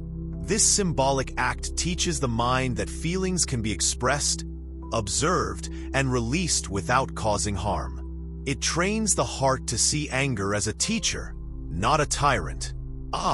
My dear friend, remember that self-reflection is a lifelong practice. Each moment of anger, each trigger, each reaction is an opportunity to see, understand, and transform. The mind grows, the heart softens, and the storm of anger gradually calms. The practice is gentle, continuous, patient, and profoundly powerful. It teaches us that anger is not to be feared, suppressed, or denied, but understood, acknowledged, and embraced with awareness and compassion. Through reflection, we see the impermanence of anger, the patterns of the mind, and the opportunities for growth. We learn that the world does not control our inner peace. We do, and slowly, steadily, moment by moment, the heart learns to respond with gentleness, the mind with clarity, and life with a tender, wise freedom that no anger can disturb. Journaling and expressive practices to release anger. Ah, my dear friend, let us sit together and talk quietly about the gentle, yet profound art of expressing what is inside. The art of letting anger speak safely and fully, without letting it control or harm. You see, anger is not a thing to crush or deny, but a river of energy that longs to move, to flow, to be understood. When we do not express it, it turns inward, creating tension, heaviness, and quiet storms in the body and mind. And so, the practice of journaling and other expressive ways is like opening the dam slowly, letting the water flow naturally, without violence, without fear. Many people think writing is only for thoughts, for ideas, for stories. But in truth, the pen, the paper, and even a gentle notebook are mirrors for the heart. When anger arises, you can write freely, as if no one will ever read it, as if the words are just wind passing through the trees. You may begin with what happened, the events, the people, the moments that triggered the feeling. And then, allow the words to go deeper, into the sensations, the tightness in the chest, the heat in the face, the pounding in the heart. Do not judge. Do not edit. Simply let it flow. There is a story of a young monk who came to me carrying great anger. He had spoken harsh words to his family, felt tension at work, and struggled to sleep at night. I asked him to take a notebook and write every detail, every thought, every wave of feeling. At first he resisted, thinking it pointless, as if writing could change reality. But as he wrote day by day, he began to see patterns, to understand triggers, to notice the ebb and flow of his own energy. Anger lost some of its power because it was witnessed, held gently on the page, and given a voice that did not harm. Journaling can be used in many ways. Some days, you may write letters to those who angered you. Letters never sent, simply letting the words flow. You may pour out frustration, disappointment, resentment, or even fear. Then read it gently, breathe, and imagine releasing it into the world. Not toward anyone, but into the sky, into water, into fire, into wind, letting it dissolve safely. The mind begins to see that feelings can be expressed without causing harm, that the energy of anger can transform into insight, clarity, and calm. But writing is not the only expressive tool. Drawing, painting, movement, even speaking into a quiet room, can serve as vessels for what the heart carries. When anger is expressed creatively, it transforms from a storm to a stream, from tension to flow. You may not realize it at first, but each stroke, each motion, each sound releases a piece of the burden, loosens the grip of old stories, and makes space for understanding. The body and mind learn that expression is not escape, but a gentle guide toward clarity. Sometimes, expressive practices include dialogue with oneself. You can speak softly, gently, as if addressing a frightened child within. I see you, anger. I hear you. Thank you for showing me where I hurt, where I am afraid, where I am longing for care. Speaking like this, even silently in your mind, allows anger to be acknowledged without being amplified. It becomes a companion, a teacher, a guide towards self-awareness. The mind softens, the heart opens, and the energy begins to flow freely again. And do not forget movement. Anger often resides in the body, in tight muscles, clenched fists, hunched shoulders, tense jaws. When journaling or expressing, incorporate movement. Stretch, walk, dance, shake the hands, roll the shoulders. Let the body speak what words cannot. Feel the energy of anger shift and flow. When words and movement combine, expression becomes holistic, releasing both mental and physical tension. Ah, my friend, there is a subtle yet powerful practice of rhythm. Sometimes, writing, drawing, or speaking can be paired with breath or sound. Even softly tapping the table with your fingers as you write, humming while you draw, chanting softly while you move. The rhythm grounds the mind and body, allowing anger to transform naturally. It is not about controlling or directing, but allowing a gentle current to carry the energy away safely. Expressive practices also teach patience. Often, we expect release to happen instantly, as if one session will erase all tension. But the truth is, the river of anger flows slowly, and expression is an ongoing conversation. You may write today and feel nothing. You may paint tomorrow and see clarity only in small moments. Yet each act, each effort, each gentle acknowledgement builds a pattern, a path, a habit of awareness that gradually weakens the power of anger. Even simple observations can become expressive practice. Notice the anger as it rises, name it softly, describe it in words, either aloud or on paper. This is anger. It is hot. It is restless. It is tight in my chest. Naming it, describing it, observing it. These small gestures are forms of expression. They teach the mind that feelings can exist without controlling the heart. Awareness grows. Understanding deepens. Calm begins to settle like dew on morning grass. There is also the practice of releasing tension into nature. When journaling or drawing, imagine placing the anger into leaves, into water, into the wind. Picture it flowing down a river, carried by the current. Picture it dissolving into the earth, nourishing the ground rather than causing harm. These visualizations amplify the effect of expressive practices, allowing the mind to cooperate with nature, to see the impermanence of anger, to understand that feelings are temporary, flowing, and transformable. Sometimes, expression can involve storytelling. Write or speak about the situation that caused anger as if it were a tale, a story about characters, events, and challenges. Distance from the personal self allows reflection and clarity. Humor can even be gently introduced, seeing the irony, the imperfection, the unexpectedness of life's frustrations.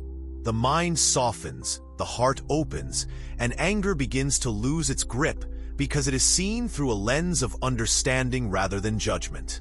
Journaling and expressive practices are also about gratitude. When releasing anger, include what is positive, what is learned, what is appreciated. Even small things, a quiet morning, a kind gesture, a moment of clarity, balance the expression of frustration.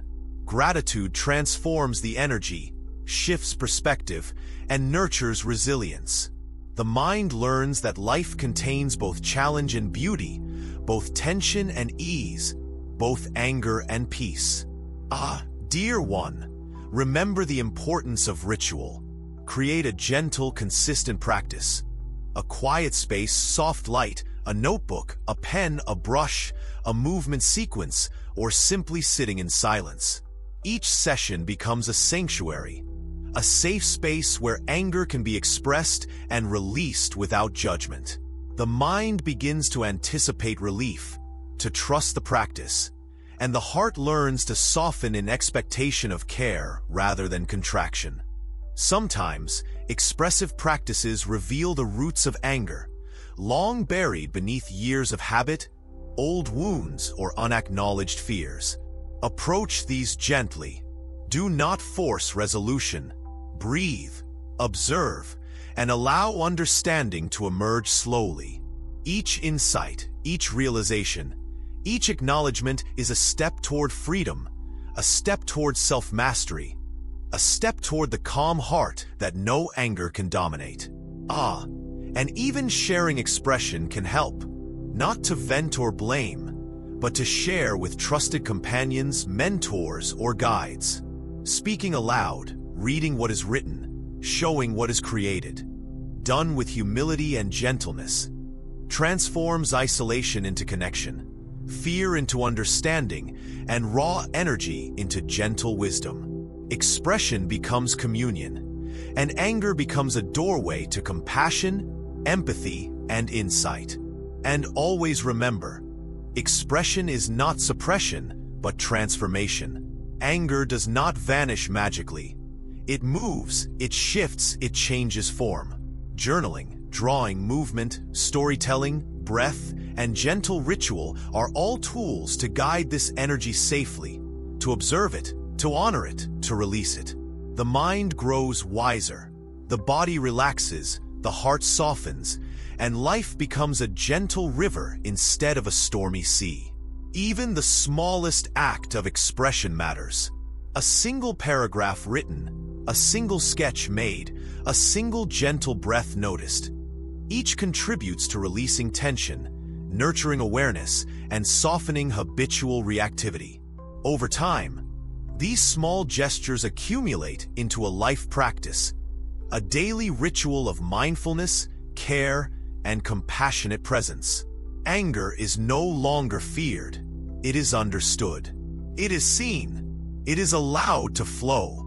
And in this flow, the heart finds its natural, unshakable calm. Mindful breathing practices to calm anger. My dear friend, sit with me for a moment, and let us breathe together, quietly, gently, as if the world outside does not exist for a while. You see, anger is like a storm, fierce, overwhelming, and often sudden. It comes uninvited, disrupting the calm of our hearts, clouding the clarity of our minds. But just as the wind and rain eventually pass, so too can anger soften and dissipate when we meet it with gentle awareness and mindful breath. Breathing, simple as it seems, is a doorway, a path to presence, a path to understanding, a path to calm. When anger rises, often our breathing changes without us noticing. It becomes rapid, shallow, almost as if the body is readying itself for battle. In these moments, the first practice is to notice the breath quietly without forcing it. Feel the air entering through the nostrils, cool and soft. Feel it leaving, warm and gentle. Sense the rise and fall of the chest, the subtle expansion of the belly. Do not judge or try to fix the breath. Simply watch it, like a friend you have not seen in a long time, meeting silently, tenderly, without expectation.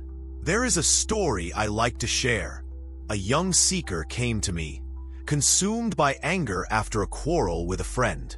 He said, "Master, I cannot stop the heat in my chest, the racing thoughts, the burning in my mind." I asked him to close his eyes, to sit quietly, and to follow his breath. At first he laughed, saying, "But I already know how to breathe." I smiled and told him, But do you truly follow it with attention, with care, with presence?" Slowly, as he observed each inhale and each exhale, he began to feel the intensity soften, the storm settle, and the mind clear. Breath, simple as it seems, was the gentle anchor he needed in the tempest of anger. Begin with a gentle counting practice. If it helps, inhale deeply, slowly, counting to 4 in your mind. Hold for a brief pause, counting to 2. Exhale gently, counting to 6. The exhale is longer than the inhale because releasing is more important than grasping. Feel the body soften as each breath flows in and out. Notice the tension melting in shoulders, the jaw unclenching, the chest easing. With each exhale, imagine letting go of a bit of the heat, a bit of the story, a bit of the reactivity. the mind begins to understand that it does not have to fight the feeling. It only needs to notice, to breathe, to be present. But mindful breathing is not only about counting. Sometimes, simply following the natural rhythm of the breath is enough. Sit comfortably, back straight but relaxed, hands resting gently. Notice the first inhale, then the first exhale. Allow each breath to lead to the next. Feel the continuity, the flow, the soft rhythm of life moving in and out. When anger arises, it will do so within this flow. Do not push it away. Do not cling to it. Let it ride on the current of your breathing, and slowly, naturally, it will settle. There is a subtle practice called the breath of observation. As you inhale, silently say to yourself, "This is anger." As you exhale, say, "I observe it with care." With each breath, you acknowledge without judgment, without suppression. Anger is no longer hidden, no longer denied, but softly recognized. This gentle acknowledgement allows the mind to step back from reactivity and see clearly, allowing insight and calm to emerge. Breathing can also be paired with visualization. Imagine with each inhale drawing a soft, golden light into your chest, filling the space where anger resides with warmth, understanding, and compassion. On the exhale, imagine sending out darkness, tension, frustration, releasing it into the air, letting it dissolve harmlessly. The breath becomes both medicine and teacher, both release and restoration. Each inhale nourishes calm. Each exhale dissolves disturbance. The storm of anger finds a channel, flowing safely rather than lashing out. Dear one, sometimes anger is stubborn. It lingers even when the breath is soft and slow. In these moments, extend your awareness to the body. As you inhale, feel the tension. As you exhale, imagine the energy moving, flowing down into the earth, grounding, stabilizing, transforming. Notice the hands, the feet, the shoulders, the jaw, the chest. Let the breath travel there. Breathe into the tightness. With patience, the body begins to release its grip, the mind begins to soften, and the heart begins to open. The breath is also a reminder of impermanence. Each inhale and exhale is new, different, fleeting. Anger too is like this. It arises, peaks, and passes. When you focus on the rhythm of breath, you witness impermanence firsthand. The intensity may be strong, but it is temporary. You are not the anger. You are the observer, the presence, the quiet awareness that sees it rise and fall. Each mindful breath reinforces this understanding, gently teaching the mind freedom, clarity, and space. There is also a practice of long, intentional exhale. Often, anger keeps us tense, trapped in rapid, shallow breathing. By intentionally lengthening the exhale, by imagining that each breath carries away frustration, you signal to the body that it is safe to release, that the mind is not under threat, that the heart can soften. With practice, the nervous system relaxes, the mind calms, and the emotional energy that once flared becomes a gentle current that can be guided, not feared. And do not underestimate the power of micro-practices throughout the day. Even one conscious breath before responding to a heated comment, one slow inhale before acting in irritation, one mindful exhale before speaking harshly. These small moments accumulate. They create a habit of awareness, a neural path of calm, a heart that can respond with clarity rather than reaction. The breath becomes a constant companion, a steady presence, a teacher that never tires. Sometimes, mindful breathing is combined with movement. Gentle stretches, slow walks, or soft yoga can integrate the breath with the body. The anger energy moves more easily, the mind relaxes, and the heart softens. Imagine inhaling calm through your feet as you walk, exhaling tension through your hands. Each step, each breath, is an opportunity to release, to reset, to return to presence. Movement and breath together create a harmony that words alone cannot convey. Ah, dear friend, the beauty of mindful breathing is that it is always accessible. You do not need special tools, grand rituals, or long periods of time. Wherever you are, sitting in traffic, standing in line, waking in the morning, you can breathe with awareness. Even a single conscious inhale and exhale can change the course of a moment, prevent a reaction, soften a heart, and remind the mind of its gentle presence. Breath is also a bridge between reflection and action. After observing anger, after journaling or expressing, use mindful breathing to integrate the insights. Breathe in understanding, breathe out resistance, breathe in compassion, breathe out frustration, breathe in presence, breathe out reactivity. Each breath is a step toward embodying the awareness you have cultivated, transforming insight into lived experience. And remember, mindfulness of breath is not about perfection. Some days, the anger may feel overwhelming. The breath may feel shallow or uneven. Greet this with kindness. Laugh gently at the struggle. Breathe anyway. Even imperfect, even messy, even brief moments of conscious breathing are seeds of transformation. Over time, they grow into a steady, resilient calm that no anger can disturb. Through consistent practice, the mind begins to associate breath with stability, the body with release, and the heart with openness. Anger becomes noticeable, not frightening. It arises, but you remain present. It surges, but you remain grounded. It passes, and you remain serene. The breath, simple yet profound, is your anchor, your teacher, your friend in every storm. My dear one, combine mindful breathing with gentle reflection. As you inhale, ask, "What am I feeling?" As you exhale, whisper, "I release what I do not need." Each session deepens understanding, softens habitual patterns, and nurtures a heart that responds, not reacts. Over time, anger becomes a messenger rather than a master, and each breath becomes a step toward lasting peace. Meditation techniques for deep inner peace and anger release.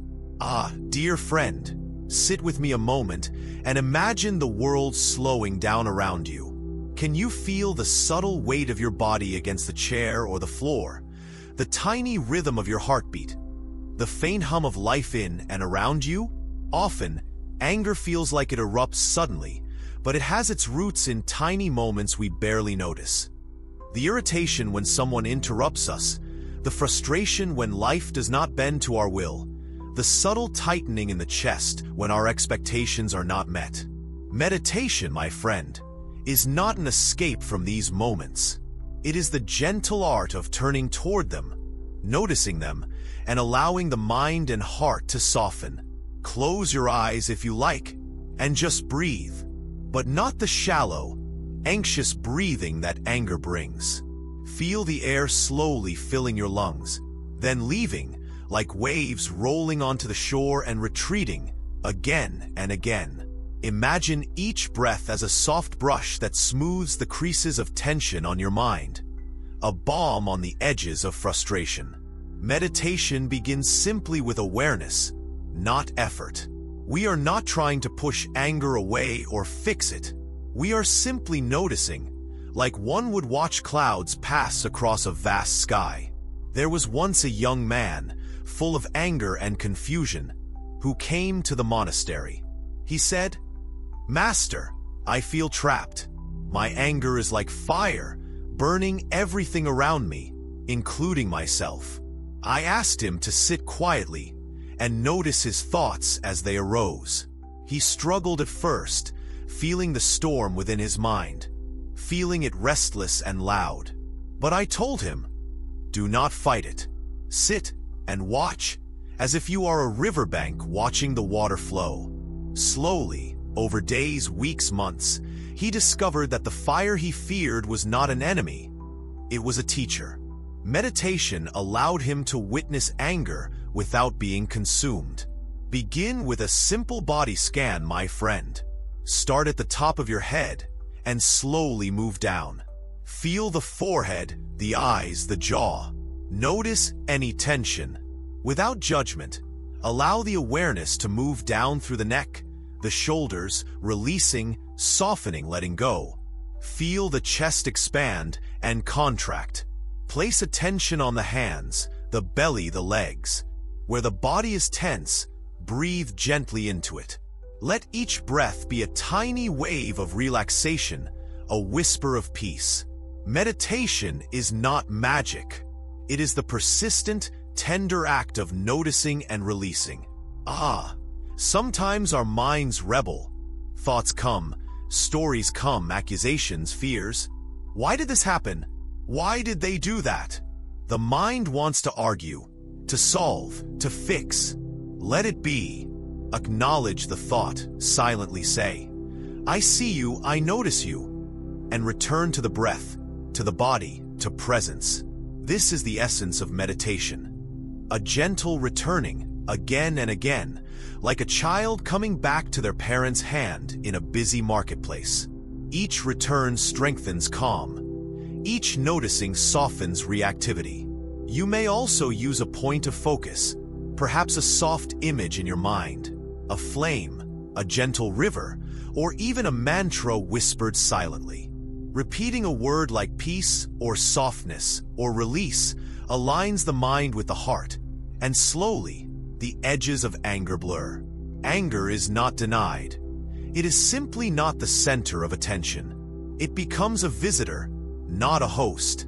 And as it becomes a visitor, its power diminishes. Let me tell you a story. There was a monk who struggled with envy and irritation for many years. Each day, he would meditate, and each day, the feelings would rise. Yet, he continued. One day, he realized that meditation was not about erasing the feelings, but about holding them gently. With every breath, he began to see them as clouds floating across the sky of his mind. Sometimes dark, sometimes light, always moving, never permanent. This simple observation transformed his heart. The anger remained, but it no longer ruled him. In deeper practice, meditation can involve visualizing letting go. Imagine holding the anger in your hand. See it clearly, feel its weight. Then slowly release it. Watch it drift away like a leaf on a river. Breathe into the space it leaves, soft, open, spacious. Feel how the body responds to this release. Shoulders lighter, chest softer, jaw unclenched. Practice this again and again, and slowly, the habit of clinging to anger begins to loosen. There is also the practice of metta, or loving-kindness meditation. Sit quietly, breathe gently, and silently repeat phrases like, May I be happy. May I be free from anger. May I be at peace. Then extend this same kindness to others. May they be happy. May they be free from suffering. May they be at peace. Do this even for those who provoke your anger, even for situations that irritate you. At first, it may feel forced or awkward. Over time, the heart softens, and the rigid walls of anger dissolve. Sometimes, meditation is not about sitting at all.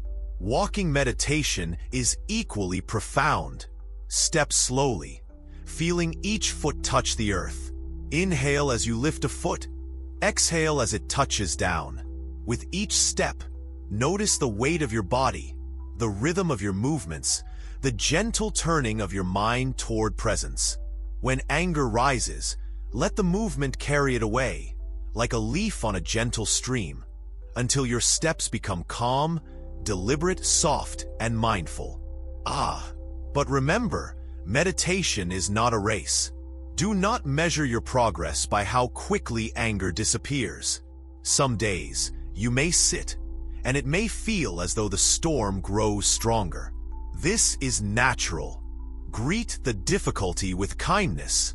Laugh gently at your own expectations. Return to breath. Return to presence. Even these challenging moments are teachers, showing where attention and patience are most needed. Consistency is more important than length. 5 minutes each morning, 5 minutes each evening, even one mindful breath during a heated moment. These accumulate. They create a river of calm that flows quietly beneath the surface, steadily shaping how you respond to life. The storm may still appear, but now it finds a deeper, still presence ready to meet it without being carried away. And this brings us to the integration of meditation into daily life. When the anger flares at work, in traffic, in conversation, pause. Close the eyes for a moment, even briefly. Inhale slowly, exhale slowly. Remind yourself that this moment is temporary, that your heart is bigger than the irritation, that your mind can return to calm. Even a short pause can prevent hours of regret. Meditation, practiced in small, repeated moments, becomes the armor of peace, the anchor of clarity, the gentle teacher in every storm. And now, dear friend, a gentle encouragement. There are so many who watch these words and listen to this guidance, yet only a small fraction, perhaps 0.3%, truly take the step to deepen their practice and stay connected. If these words touch you, if even a single phrase sparks a tiny flicker of calm, let it grow. Like, comment, share, and subscribe to Wisdom Woven, so we may continue this journey together, sharing simple, human wisdom that softens hearts, releases anger, and nurtures peace. Every action strengthens the stream of awareness, allowing it to flow wider, calmer, gentler for all who join. Finally, remember this. Meditation is both the path and the destination. There is no failing, no rushing, no need to force the heart or the mind. Sit, breathe, observe, and let the gentle unfolding happen naturally. Anger may visit, but it no longer dominates. Calm may rise slowly, quietly, steadily, like the first soft light of dawn touching the earth. This, dear friend, is the way of mindful presence, the way of a heart softened by awareness, the way to inner freedom. Understanding the roots of anger in everyday life. Dear friend, let us sit together a while and speak quietly about anger. Not as an enemy to fight, but as a visitor who comes to teach us something about ourselves.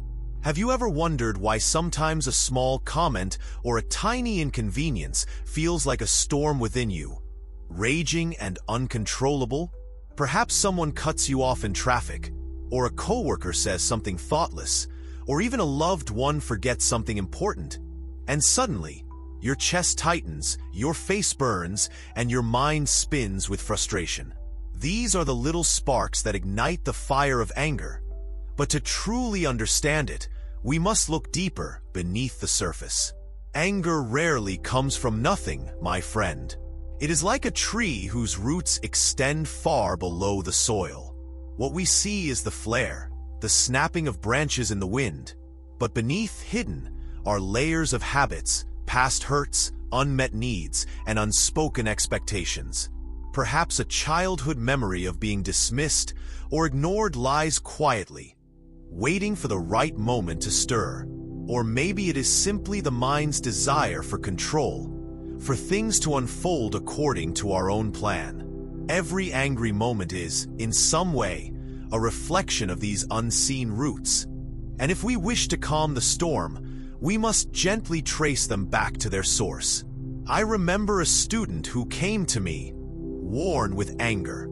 He said, "Master, I explode at small things, and then I regret it. I don't understand why this happens."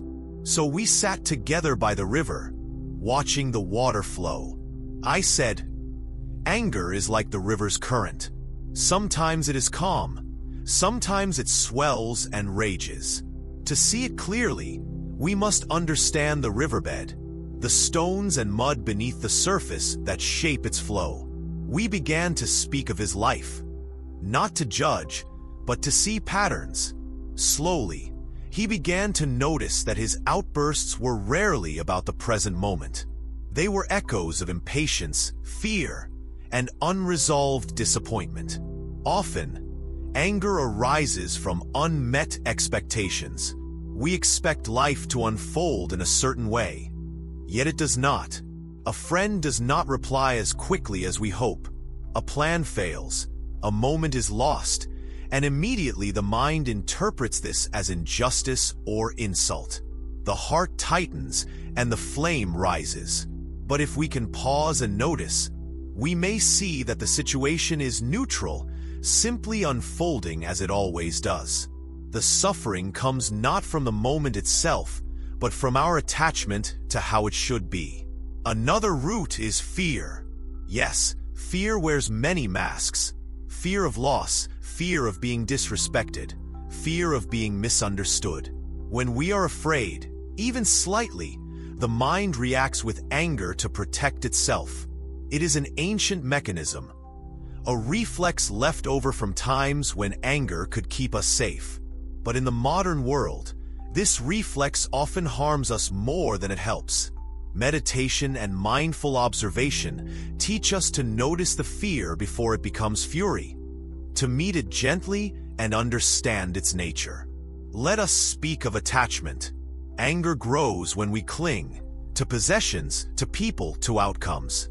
We want things to remain exactly as we imagine, and when they do not, the mind rebels. Perhaps someone takes credit for our work, or a friend chooses another path, or a parent does not recognize our efforts. These attachments, when unmet, fuel anger, and the more tightly we hold, the louder the storm. In noticing attachment, we discover freedom. Like letting go of a rope tied too tightly, the tension eases, and the heart feels lighter. Yet there is also the subtle influence of habits. Over time, the mind learns patterns. If we respond to irritation with anger again and again, it becomes automatic. The body tenses, the jaw clenches, the thoughts sharpen, and we feel powerless to stop. Recognizing this habitual pattern is the first step toward change. Observe gently, without judgment.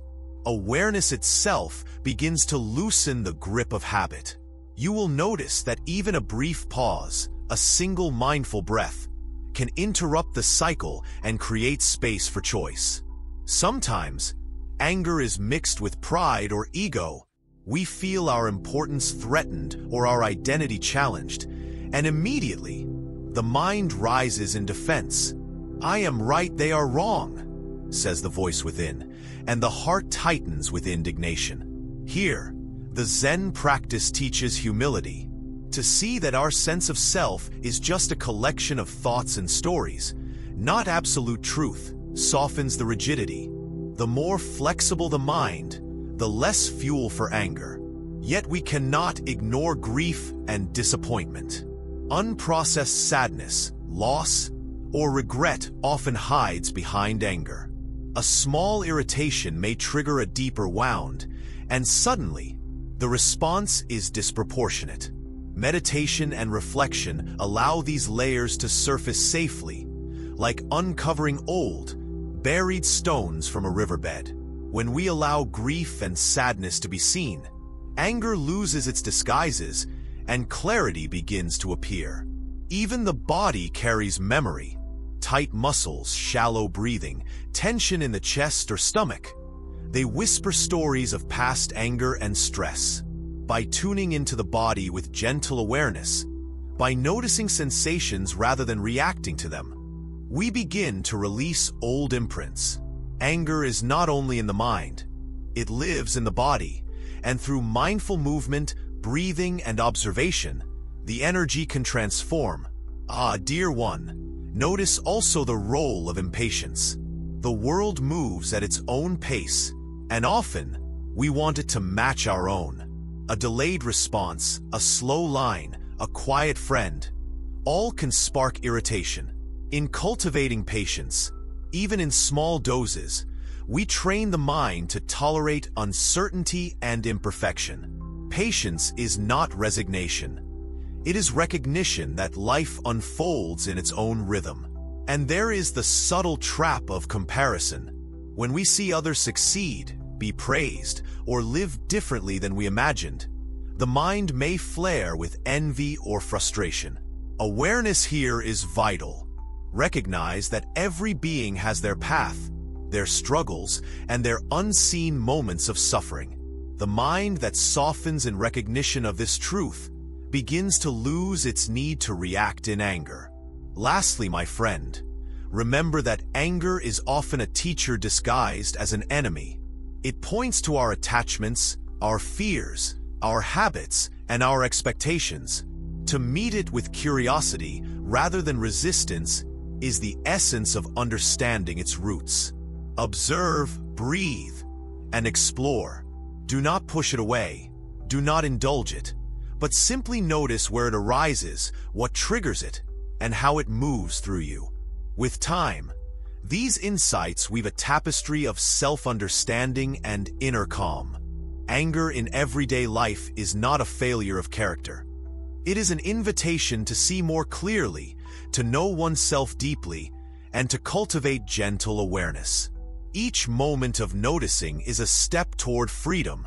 The mind that observes without clinging begins to respond with clarity. The heart that witnesses without judgment begins to soften, and slowly, the habitual storms lose their intensity. Here, dear one, we sit together in reflection, noticing the roots, the branches, the hidden stones beneath the flowing water of life. Each moment of insight, each breath of awareness, is a gentle pruning of the tree of anger, allowing new shoots of patience, compassion, and understanding to grow. In this way, we transform ordinary life into a continuous practice of mindfulness, awareness, and heartful presence. How awareness of triggers can help you control anger. My dear friend, let us sit quietly together for a moment and speak of something very ordinary, yet so profound: our triggers. You see, anger often seems to appear out of nowhere, but in truth, it never really does. It is like a bell that chimes only when it is touched. The mind and heart are that bell, and life's little events, words, gestures, delays, noises, are the gentle taps that make it ring. Most people live unaware of the touch that sets the bell ringing, and so they are startled when the sound fills the room, thinking it came from outside, from someone else, when in truth, it comes from within. I remember a student who told me, "Master, I get angry at my husband for the smallest things. He leaves clothes on the floor, or forgets to reply to me immediately. I cannot understand why I react so strongly." So we sat, as one does when the sun is setting, letting the colors of the sky sink into the mind. I asked him, "Tell me, what do you feel in your chest just before the anger rises?" He thought for a while, then whispered, "Tightness, like a ball forming in my stomach, a rising heat in my face." And then I said softly, You see, the trigger is not the clothes, nor the reply. The trigger is the story your mind tells, the expectations your heart holds, the old wounds that are stirred. You see, triggers are not always obvious. They hide behind layers of memory, habit, and subtle fears. A simple tone of voice may awaken the memory of a harsh word spoken years ago. A small criticism may echo the disapproval we feared as children. Sometimes the trigger is not external at all. It is internal, a thought, a fleeting memory, a sensation that we have not fully acknowledged. Awareness is the gentle light that illuminates these hidden spaces. By noticing the trigger before the mind explodes, we create the possibility of choice, of pause, of clarity. Notice how often the mind reacts automatically. A person interrupts us, and before we realize, our tone sharpens, our chest tightens, our thoughts swirl. It is as if the mind leaps ahead, preparing a storm before we even see the clouds. This is the habitual response, the echo of countless past experiences. But when awareness arises, when we pause and look closely, we may see that the situation is simple, neutral, often insignificant in itself. The anger arises not from the moment, but from our interpretation, from the stories we carry. I often tell students, do not run from the trigger. Do not try to push it away. Sit with it. Watch it like a curious child watching a firefly in the dark. The first step is noticing, here is a feeling. Here is tension. Here is impatience. Naming it, even in silence, creates space. The storm loses its immediacy. The flames do not leap so high, and the mind can respond rather than react. Awareness is like stepping back from a roaring river to see the current. From that vantage, we are no longer swept away so easily. Triggers can also teach us about ourselves. The people and events that set us off often point to what is tender, unhealed, or important in our lives. Perhaps a delayed message makes us angry because we fear abandonment. Perhaps a harsh word triggers old insecurities. Perhaps a simple mistake enrages us because we feel our competence is questioned. Awareness allows us to see the patterns, to understand the root causes, and slowly, with patience, to transform reaction into insight. But awareness is not simply observation. It is gentle companionship with our inner world. Do not judge yourself for the anger that arises. Do not berate the mind for noticing a trigger.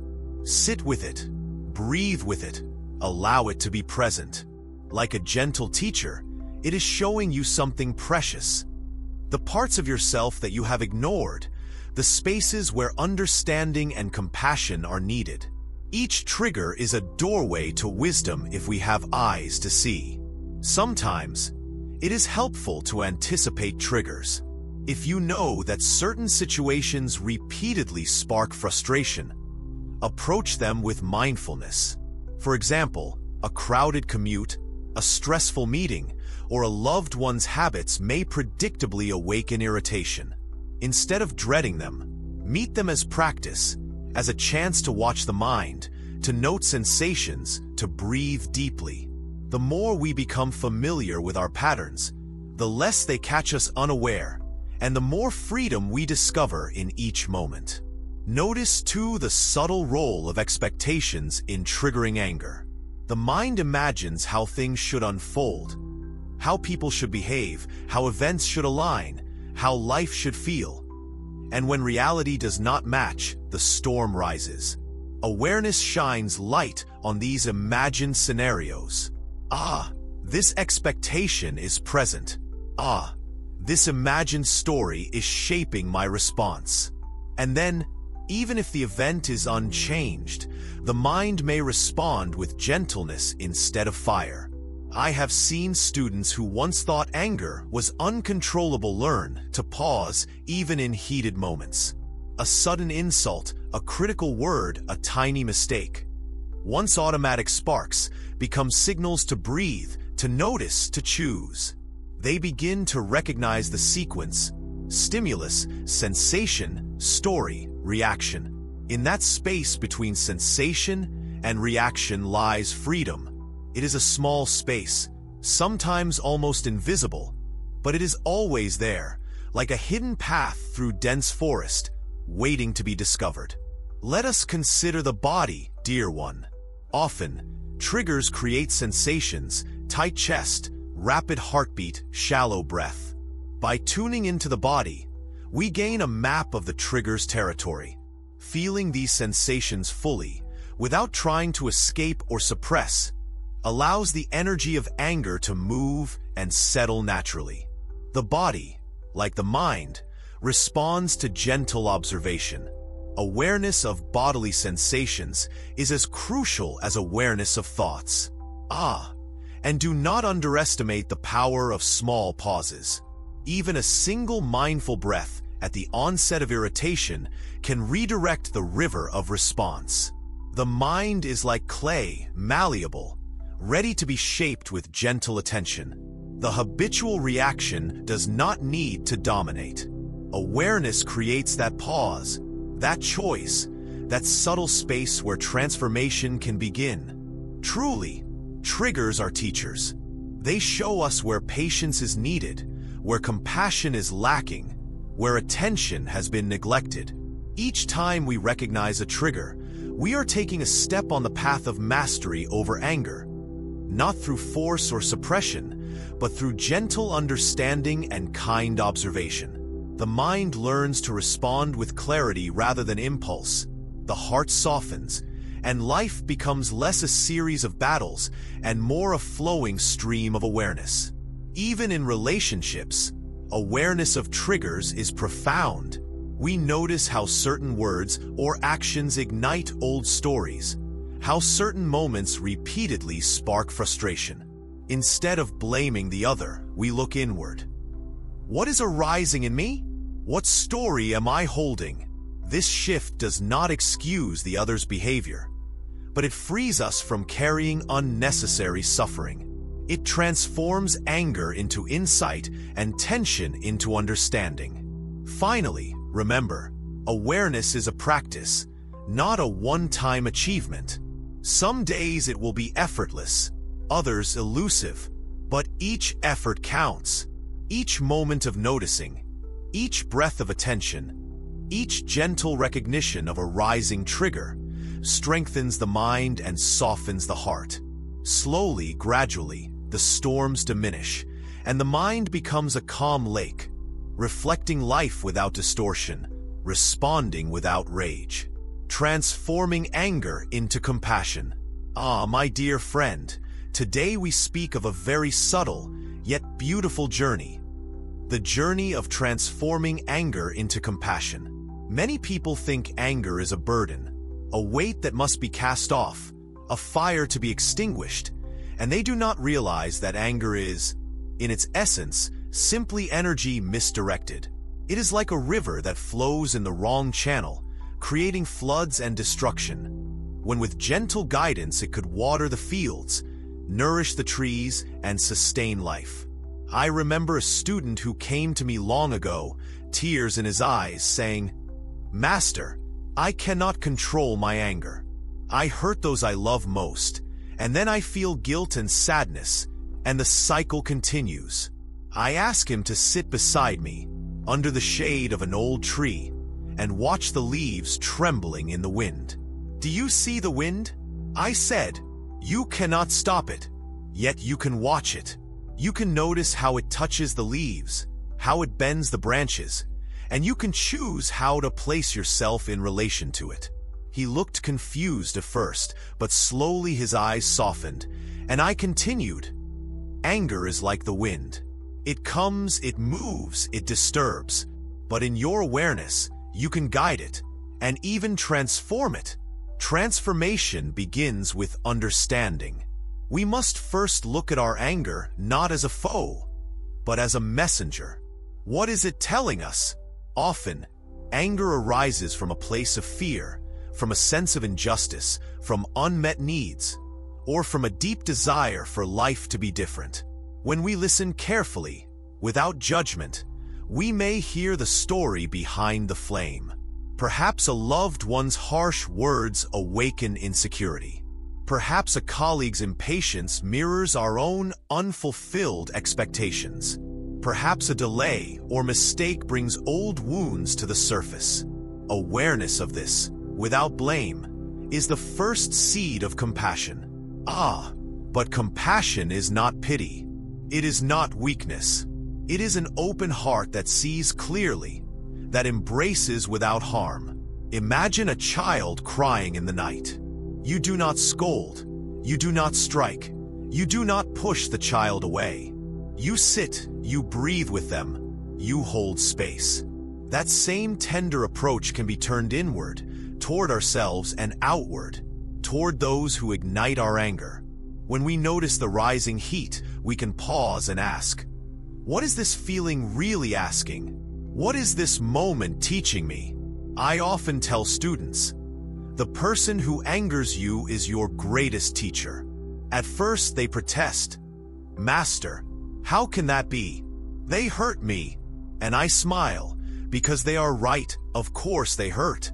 Yet, in that very hurt, in that very irritation, lies a chance to practice love, patience, and understanding. To transform anger into compassion is to see the human being behind the action, to recognize that suffering, ignorance, and longing often drive the behaviors we resist.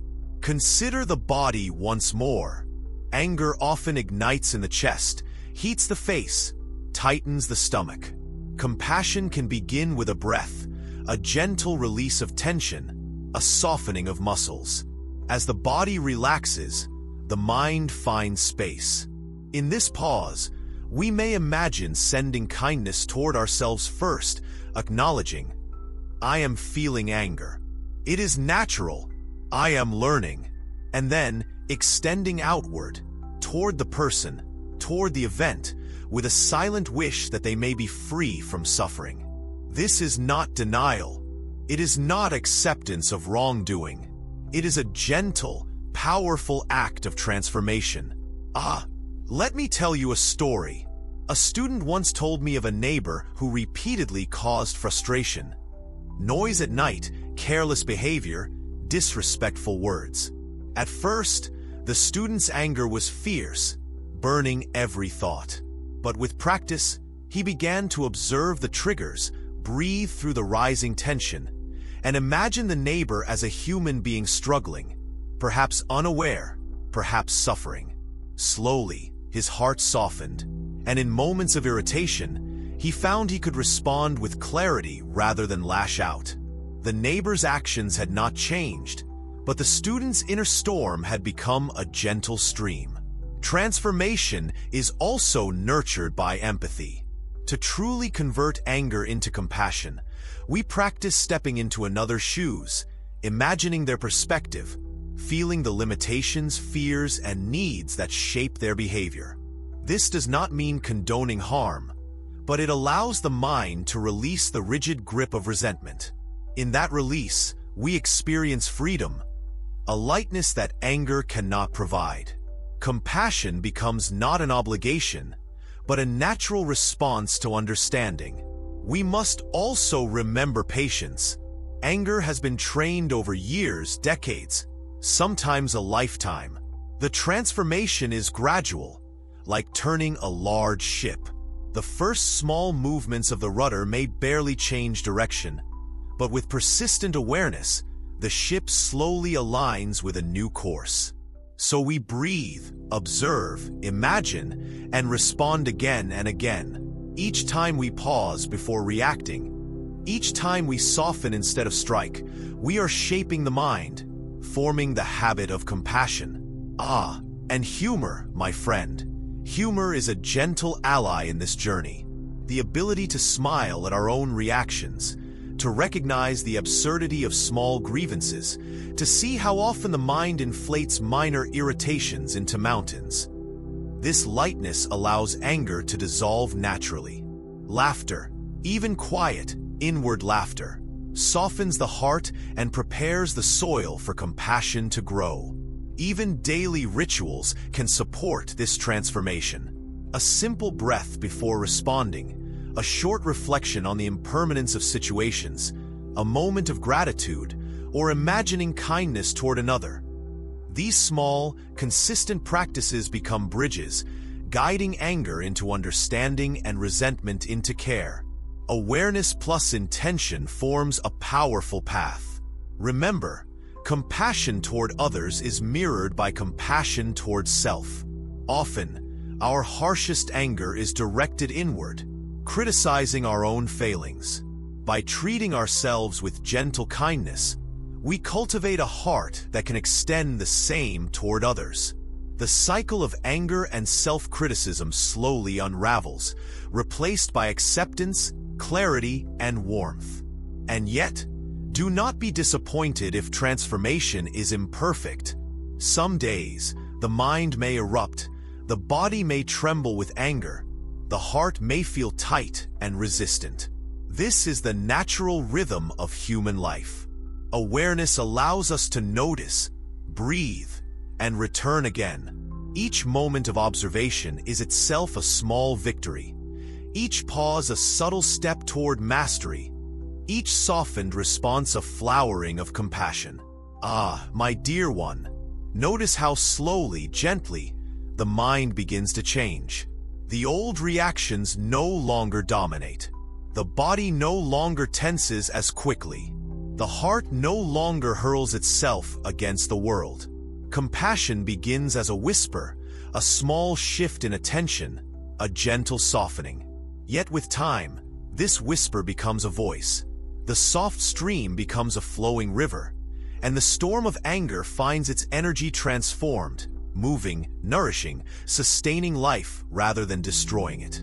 To live this way is to touch the essence of freedom. Anger is not denied, suppressed, or shamed. It is understood, guided, and transformed. Each trigger becomes a teacher. Each rising sensation a chance to pause. Each difficult interaction an opportunity to practice love. The path is subtle, ongoing, and full of beauty. We do not become perfect, but we become free. And in that freedom, we discover the true warmth of the heart, the lightness of the mind, and the quiet joy of living without unnecessary fire. And so, my friend, remember this. Each moment offers a choice. Each breath offers a chance. Each heartbeat offers an invitation. To notice, to soften, to breathe, to extend compassion. This is the practice, the art, the gentle mastery of the mind and heart. Anger, once a raging fire, can become a river that nourishes life. And in its flow, we discover the deep, quiet beauty of being human. Daily mindfulness practices to reduce anger. Ah, my dear one, today we walk together through the gentle, quiet paths of daily mindfulness, a practice that is like tending a small garden within yourself. Many people think mindfulness is something grand, something that requires hours of sitting perfectly, or traveling to distant mountains to meditate. But in truth, mindfulness is simply noticing, paying attention, and returning to the present moment. It is like watching a river flow, not trying to stop it, not trying to force it, but just observing how the water moves, how it reflects the light, how it carries leaves along its path. In this simple observation lies the secret of reducing anger, because anger, too, is a river, sometimes turbulent, sometimes calm, and when we notice it with gentle awareness, it begins to settle naturally. I often tell my students that the first practice of mindfulness begins with the breath. The breath is always here, always moving, always present. When anger arises, when the mind begins to churn with irritation, frustration, or resentment, we can pause and simply notice our breathing. Not changing it, not judging it, just observing. Feel the coolness of the air as it enters your nose, the warmth as it leaves. Notice the rise and fall of your chest, the subtle movements of your belly. This simple act, repeated, becomes a kind of anchor, a soft tether to the present moment. And in that presence, the heat of anger cannot hold the same power. It moves, it shifts, it softens. Mindfulness is also about noticing the body, the sensations that arise with anger. Often, we carry tension in our shoulders, tightness in our jaws, a clenching in our stomachs. If we can pause and gently observe these sensations without judgment, without pushing them away, we create a space between ourselves and the anger. Imagine holding a small, hot stone in your hand. At first, it burns, it demands attention. But if you notice it, breathe with it, and gradually place it on a soft surface, the heat diminishes, and the stone becomes manageable. So it is with anger. Observation is the first step toward release, and mindfulness provides the gentle tools to do so. The next practice is awareness of thought. Anger often arises not just from events outside, but from stories we tell ourselves inside. They did this to me. This should not happen. I am being wronged. These thoughts, repeated again and again, feed the fire. In mindfulness, we learn to notice these stories as they arise, like clouds passing across the sky. We can label them gently. Here is a thought. Here is a story. And return our attention to the breath, to the body, to the present. Over time, the mind becomes quieter. The stories lose their grip, and the heat of anger begins to cool. Daily life itself provides countless opportunities to practice. When washing dishes, notice the water on your hands, the weight of the plate, the smell of the soap. When walking, feel the ground under your feet, the rhythm of your steps, the air on your skin. When speaking with others, listen fully, without planning your reply, without reacting immediately. These moments, ordinary and simple, are the true training grounds of mindfulness. They teach patience, attention, and kindness. Anger arises less often when the mind is rooted in what is, rather than what we think should be. Another subtle practice is gratitude. Before anger takes hold, take a moment to notice what is good, however small. Perhaps the sunlight through the window, the warmth of a cup of tea, the smile of a stranger. Gratitude does not erase difficulties, but it shifts the focus, softens the mind, and provides a gentle counterbalance to the intensity of anger. Like adding water to a strong tea, it dilutes the bitterness and brings harmony. Mindfulness also encourages reflection, not in a harsh, judgmental way, but with gentle curiosity. At the end of the day, notice moments when anger arose. Ask yourself softly, what was happening? What was I feeling? How did my body react? Observe without blame. Notice the triggers, the patterns, the habitual reactions, and then imagine how you might respond differently tomorrow, with awareness, with kindness, with patience. This reflection is not criticism. It is cultivation, tending the inner garden so that anger does not grow unchecked. Even small pauses during the day can be transformative. When a difficult email arrives, when traffic frustrates, when a family member irritates, take one mindful breath. Notice the sensation of the feet on the floor, the hands on the steering wheel, the chest rising and falling. Observe the irritation without judgment. In these tiny spaces, the mind can reset and anger loses its momentum. Over time, these small pauses accumulate, and the tendency to react harshly diminishes. The practice of mindful listening is also powerful. Often, we react with anger not because of what is said, but because we fail to truly hear. When someone speaks, pause. Notice the words, the tone, the pauses. Notice your own response, without immediately reacting. Listen not to respond, but to understand. In understanding, the seeds of compassion grow, and anger is replaced with clarity. Mindful movement, too, nurtures the heart. Stretching, walking, even gentle yoga can bring awareness to the body and mind. Notice the connection between movement and breath. Observe tension melting, the body softening, the mind settling.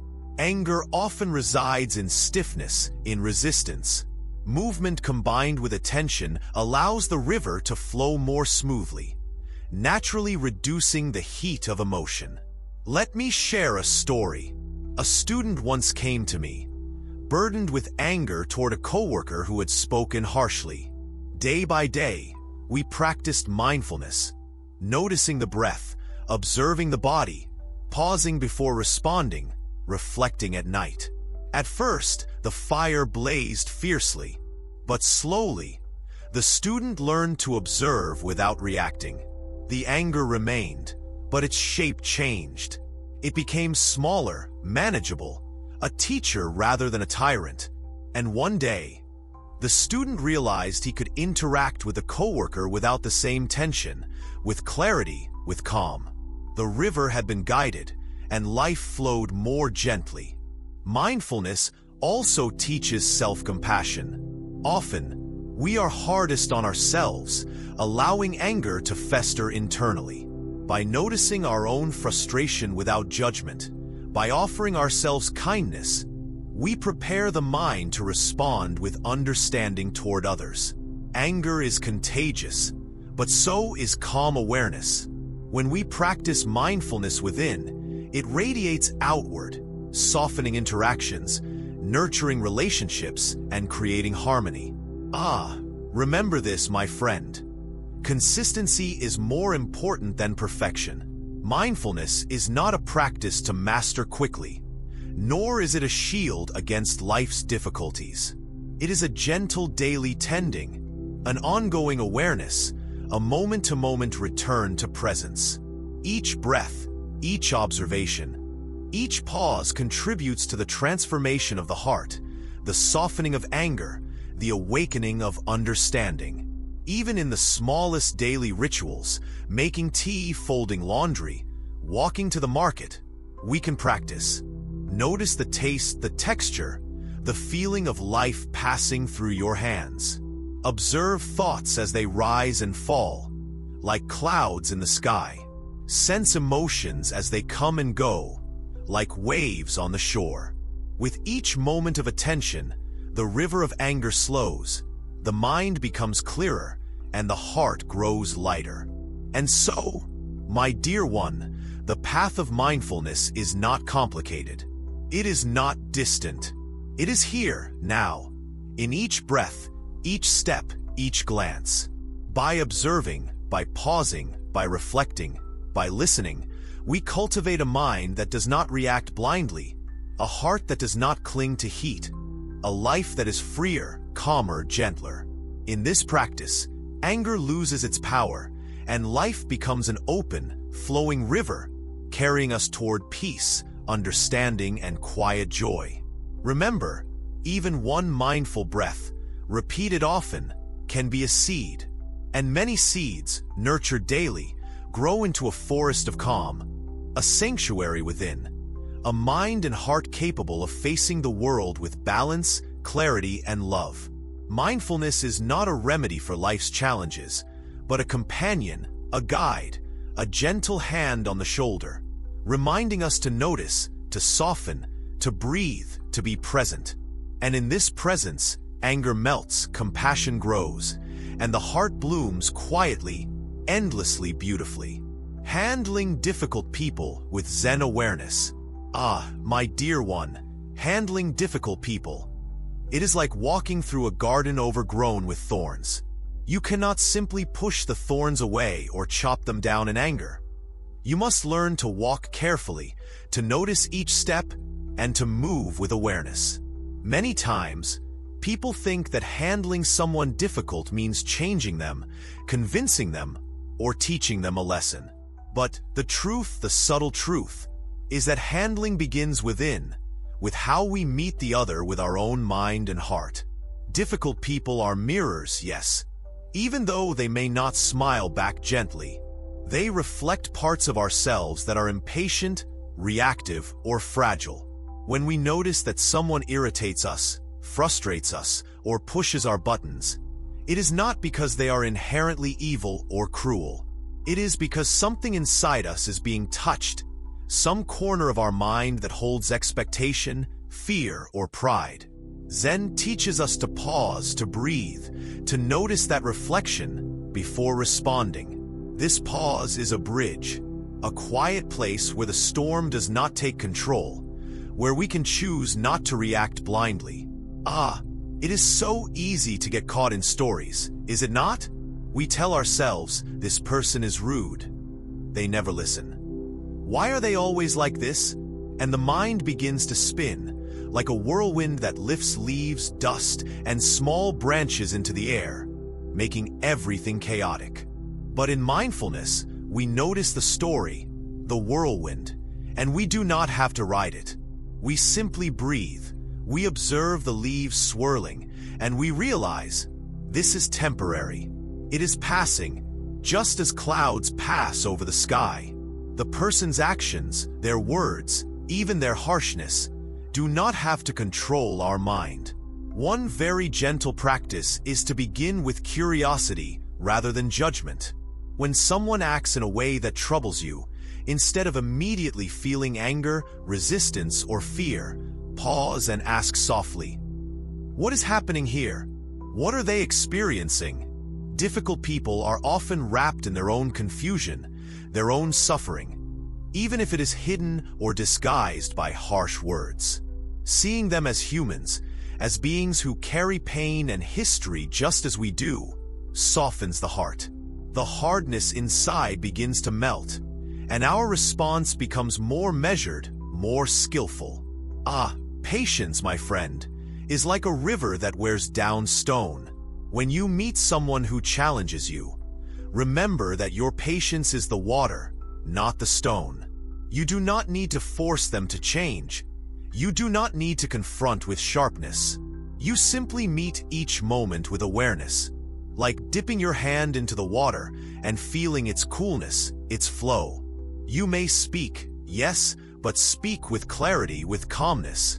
The words that rise from patience carry power, not because they push, but because they are rooted in presence. And yet, boundaries are not enemies of patience. Sometimes, the river must be guided, the path respected. Zen awareness does not mean allowing harm or accepting abuse. It means knowing clearly where your limits are and expressing them without anger. You may say softly, "I cannot continue this conversation in this way," or "I need a moment to respond." Notice the difference between boundary and reaction. The former is rooted in clarity, the latter in emotion. This is subtle, but it is like the difference between a calm wind shaping a tree and a storm breaking its branches. There is a story I will share, my dear one. A student came to me, burdened by a coworker who seemed constantly critical, sometimes even cruel. At first, the student's anger would flare, words would come sharply, and tension would rise. We practiced together, noticing the breath before speaking, feeling the body's reaction, observing the stories that arose. Slowly, the student learned to meet each interaction as it came, without carrying yesterday's hurt into today. One day, the coworker spoke harshly, as usual, and the student simply listened, observed the sensations, and responded with calmness. The coworker's words lost their sharpness. The storm did not change the coworker, but it changed the student.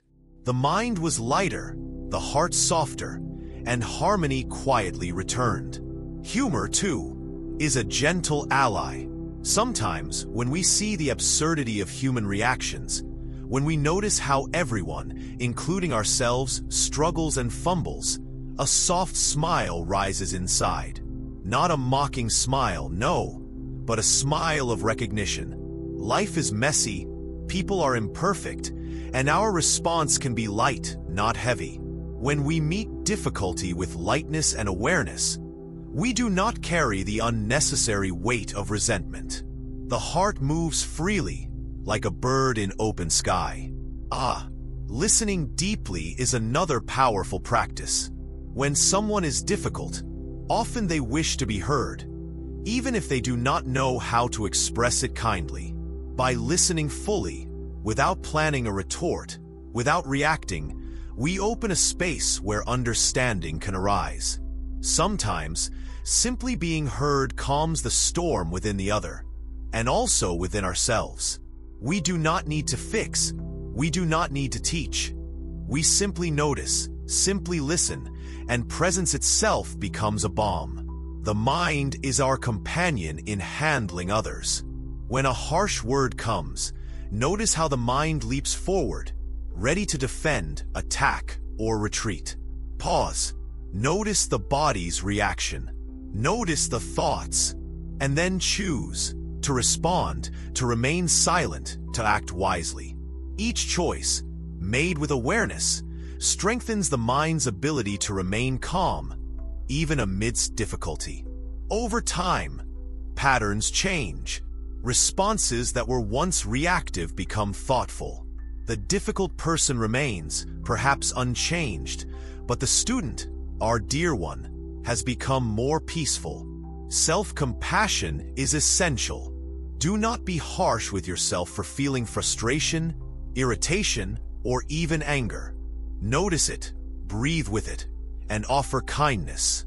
A mind that judges itself harshly cannot handle another gently. By nurturing our own heart, we prepare it to meet challenges with clarity and warmth. The difficult person, then, becomes not an enemy, but a teacher, showing us where patience, awareness, and compassion are still needed. Another subtle art is choosing the timing of response. Sometimes, the right moment is not the moment the words are spoken. Wait, observe, breathe. Speak when clarity is present. Speak when the mind is calm, not when the heart is a storm. In this way, words carry wisdom rather than heat, and the difficult situation may transform, gently, slowly, naturally.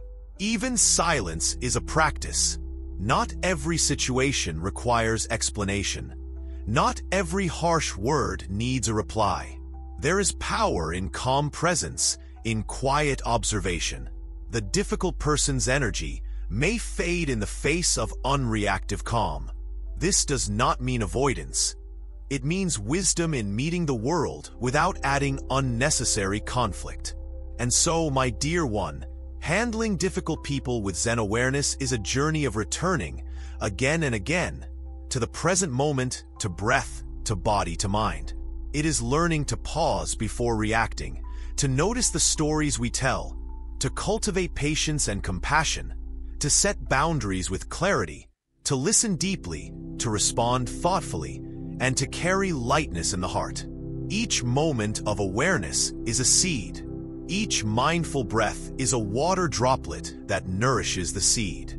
Over time, the garden within flourishes, even amidst thorns. Remember, the other person is not your enemy. The challenge is not outside. It is the dance between your mind, your heart, and the world. When you meet difficulty with awareness, the storm loses its control. Your mind becomes the calm sky. Your heart becomes the gentle river. And in this space, you discover a quiet strength, a patient wisdom, a capacity for presence that does not depend on the other's behavior. And do not rush. The path is gradual, unfolding like morning mist over a still pond. One mindful breath, one gentle pause, one kind word at a time. Difficult people will continue to arise, yes, but each interaction becomes an opportunity to practice, to grow, to deepen the heart's calm, to expand understanding, to cultivate patience. And in this, my dear one, there is freedom. Freedom from reactive storms, freedom from unnecessary suffering, freedom from carrying the weight of every harsh word. The difficult person remains, perhaps unchanged, but you become a master of your own heart, a quiet presence, a calm awareness, a gentle river flowing steadily, peacefully, endlessly, transforming criticism into growth. My dear one, criticism, such a small word, yet it can stir such great storms within our hearts, can it? It comes to us in many forms, sometimes gentle, sometimes sharp, sometimes wrapped in misunderstanding, and often it lands unexpectedly, like a sudden rain that drenches us before we are ready. Many people hear criticism, and immediately the mind jumps to defend, to argue, to feel hurt. It is so easy to become a leaf caught in the wind, tossed about by the words of another, losing our calm and forgetting our own center. But Zen teaches us something subtle, something profound. Criticism is not only about what is spoken. It is an opportunity, a mirror, a gentle invitation to examine ourselves with clarity and love. You see, when someone criticizes, there are layers hidden within the words. Some words may be untrue, some may reflect the other person's projection, and some may carry truth that we have overlooked. To hear criticism skillfully, we must learn the art of separation. Not to reject everything, nor to accept blindly, but to listen with care, to observe with gentleness, to hold the words lightly, like a feather on the palm. This is not weakness, my dear one. It is strength wrapped in softness, patience infused with awareness. The mind often reacts before the heart even has a chance to notice. The first wave is usually resistance, a sharp no. I am not like that. And immediately, our energy tightens, our breath shortens, our posture becomes stiff. We are defending a fragile self-image, a story we have told ourselves for years. Zen reminds us to pause in that moment, to breathe, to feel the tension, to let the wave pass through without being swept away. Pause, my friend. Notice the sensation, notice the thoughts, notice the small story that the mind spins, and then choose. Choose with awareness rather than impulse. A simple practice, yet so transformative, is to ask a quiet question before responding. Is there truth here that I can see? Sometimes the answer is yes, sometimes no, and sometimes it is partial. Even a small truth can illuminate a shadow we were not aware of. And seeing it is not shame, it is liberation. Each observation is a gentle step on the path of self-growth.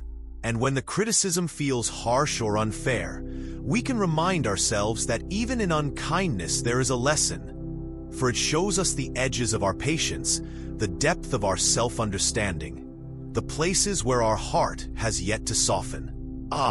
It is easy to forget that criticism is not a threat, not truly. It is simply energy coming from another, attempting to communicate in their way, limited by their own understanding. Sometimes the words are clumsy, sometimes piercing, but always they are a reflection of the world as the other person sees it. We can accept the reflection without absorbing it, see the surface without drowning in the depth. Our mind becomes the calm pond. The words ripple across the surface, and then they fade. The pond remains still, clear, and whole. Storytelling helps, my dear one. There was once a student, very sensitive, very tender-hearted, who would carry every critical word from their peers as if it were a stone in the chest. Each remark weighed heavily, and over time, their shoulders hunched, their gaze lowered, their spirit grew dim. We practiced together, slowly, gently. First, noticing the reaction in the body, the tightness in the chest, the rush of thoughts. Then, observing the words themselves, separating the intent from the interpretation. Noticing which parts contained truth and which were merely reflections of another's fear or frustration. Gradually, the student learned to receive criticism without suffering, to see it as a mirror, not a weapon. And oh, what a transformation occurred. The student's heart grew lighter, the mind sharper, the spirit freer. Another subtle art is gratitude. Even for harsh criticism, if we can find a small seed of usefulness, gratitude arises naturally. Perhaps it points out a habit we have ignored, a pattern we have overlooked, a blind spot in our own perception. To say silently, "Thank you for showing me this," even if only for a fraction of a moment, opens the heart. It does not mean we condone rudeness. It does not mean we accept harm. It means we are learning to turn every encounter into a teacher, every word into a stepping stone, every challenge into growth. And humor, my dear one, is a gentle companion here. Sometimes the criticism is absurd, sometimes it is exaggerated, And if we can laugh softly inside, we release the weight it carries. Not mockery, not sarcasm, no, but a quiet recognition of the imperfection of life, the imperfection of words, the imperfection of self and other. The laughter softens the heart, loosens the grip of defensiveness, and makes space for reflection. Zen also teaches the practice of self-inquiry. When criticism arrives before reacting, we can ask, what is mine in this? What can I learn? What is not mine? By discerning carefully, we keep what nourishes, release what harms, and walk the path with balance. The mind becomes the gardener, the heart the soil, and criticism, even if bitter, becomes fertilizer for growth. It is not easy at first, oh no. The mind rebels, the heart protests, the old habits of defensiveness and pride rise like a storm. But step by step, breath by breath, the practice deepens. And patience, infinite patience, is our ally.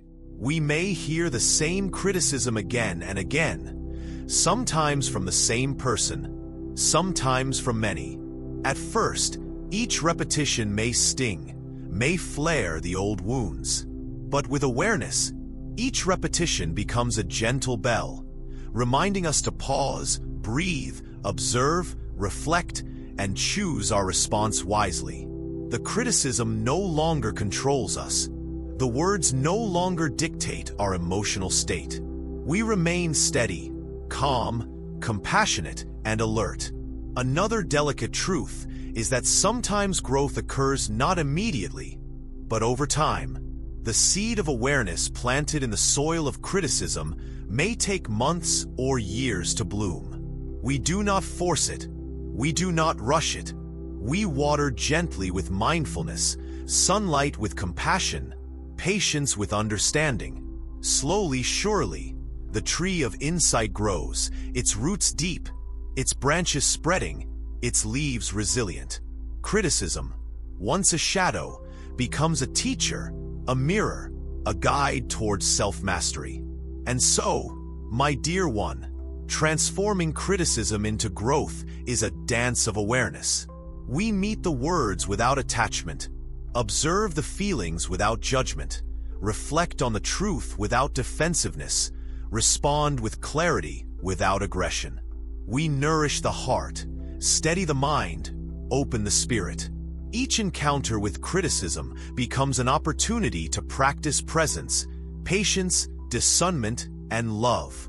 We learn to smile inwardly at our own mistakes, to hold gently the mistakes of others, and to walk steadily on the path of self-understanding. And remember, the world is full of voices, opinions, judgments, and critiques. Some are gentle, some are sharp, some are fleeting, some persistent. Yet the true teacher is always within. Our heart, steady and calm, our mind, clear and aware, our spirit, soft yet strong. When we meet criticism in this way, we are not tossed by the wind, we are not wounded by words, we are not diminished by judgment. We are free, we are whole, and in this freedom, this wholeness, the seeds of growth flourish, the flowers of wisdom bloom, and the garden of the heart becomes radiant, peaceful, and endlessly alive. My dear one, take this practice gently, lovingly, and without haste. Criticism will come, as it always does. And with each encounter, may your heart expand, your mind steady, your spirit rise, and may the quiet strength of awareness guide you like the gentle light of dawn over a still lake. Embracing uncertainty with Zen calm. My dear one, uncertainty. It is like walking along a path in the forest when the mist is thick and the trees shift and sway, and you cannot see the end. The mind trembles, doesn't it? It wants to hold on to certainty, to know the next step, to understand the outcome, to feel safe. We are so used to thinking that life must be mapped, that the road ahead must be clear, that every question has an answer and every choice a perfect solution. But the way of Zen, the gentle way, whispers a truth that is both frightening and freeing. Life is never fully certain, and the mind's grasping for certainty is the very source of much suffering.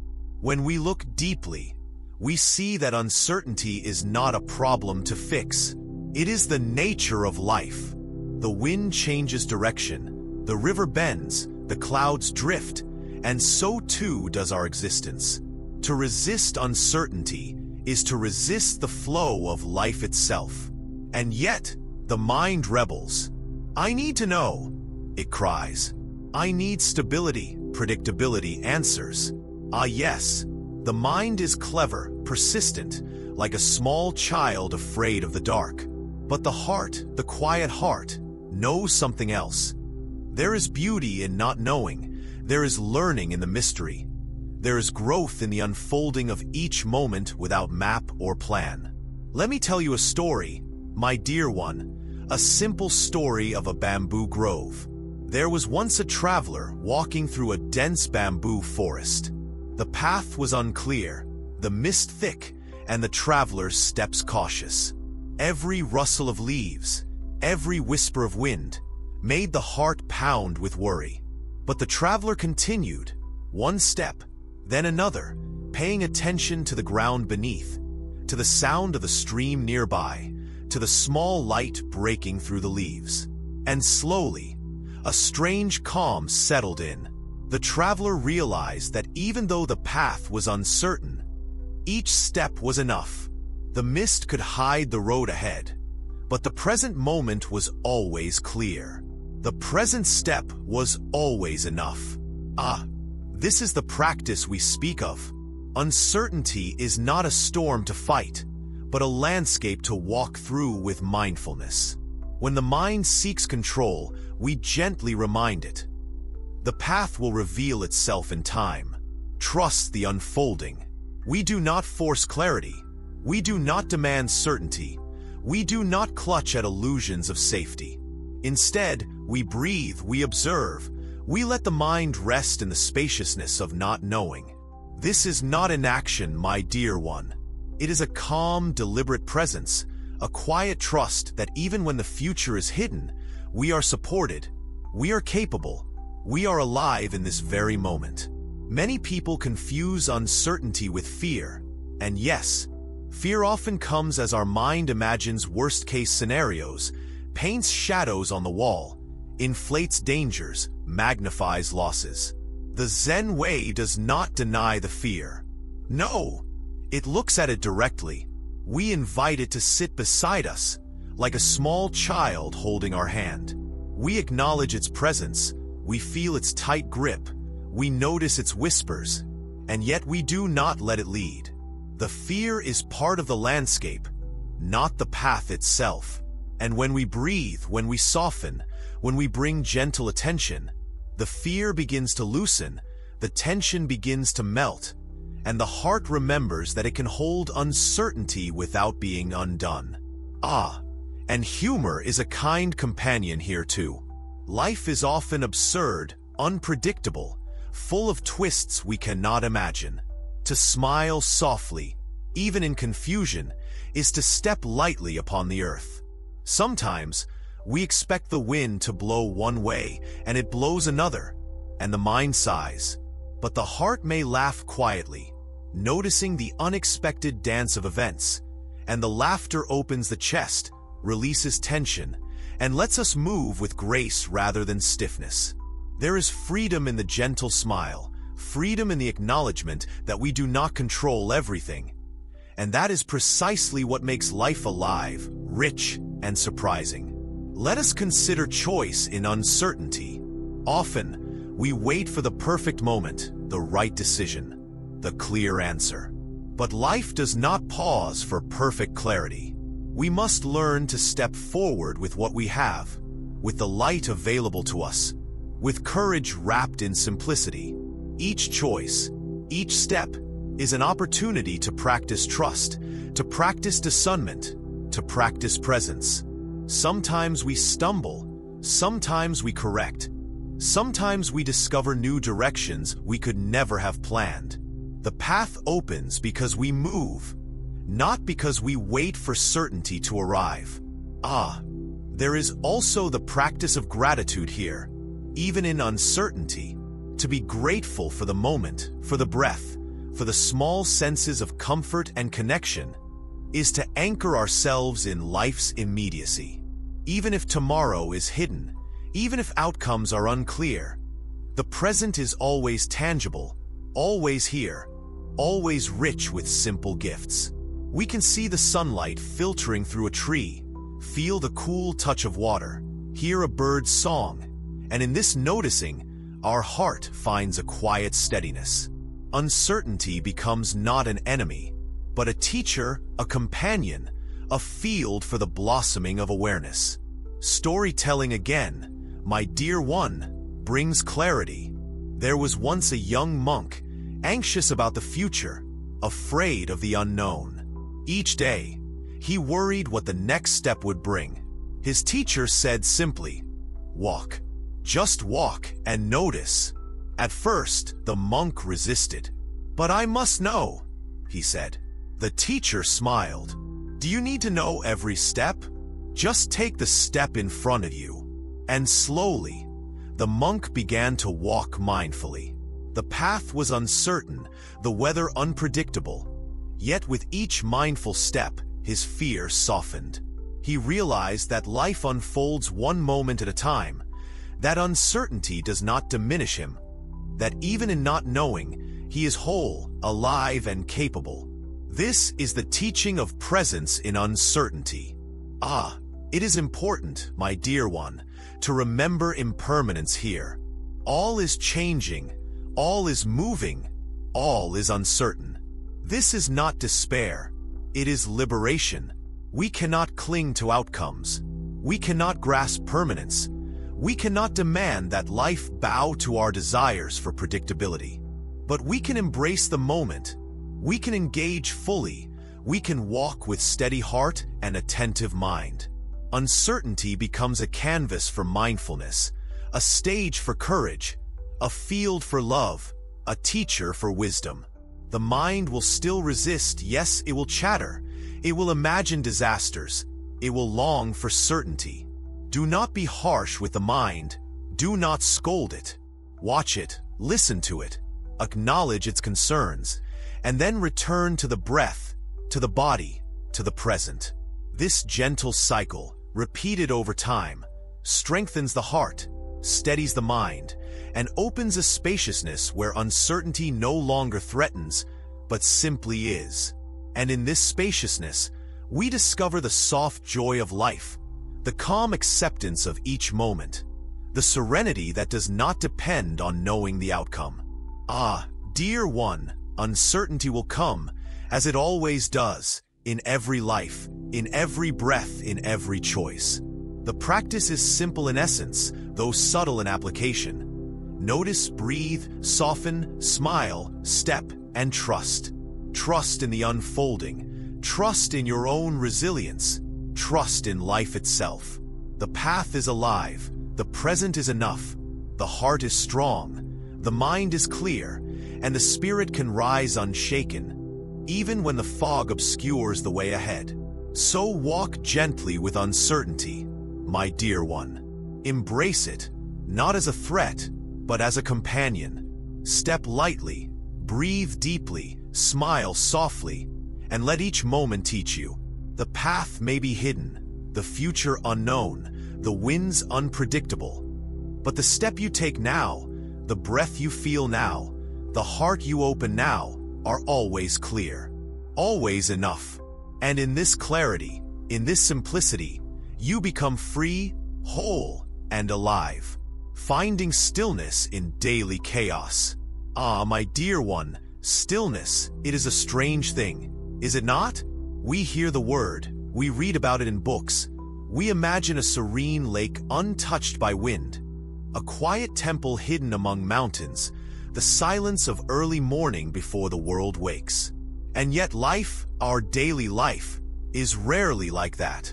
The city roars, the phone rings, people rush, deadlines chase. Worries crowd our minds like a swarm of restless bees. And in this chaos, we are asked to find stillness.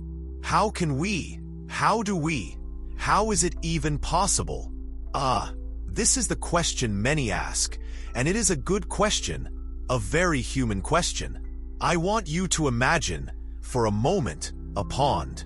Not a grand lake, not a river, not the ocean, but a small pond in a quiet corner. When the wind blows, the surface ripples, the reflections break, the water seems restless. And yet, if you let the ripples settle, if you wait, the pond returns to calm.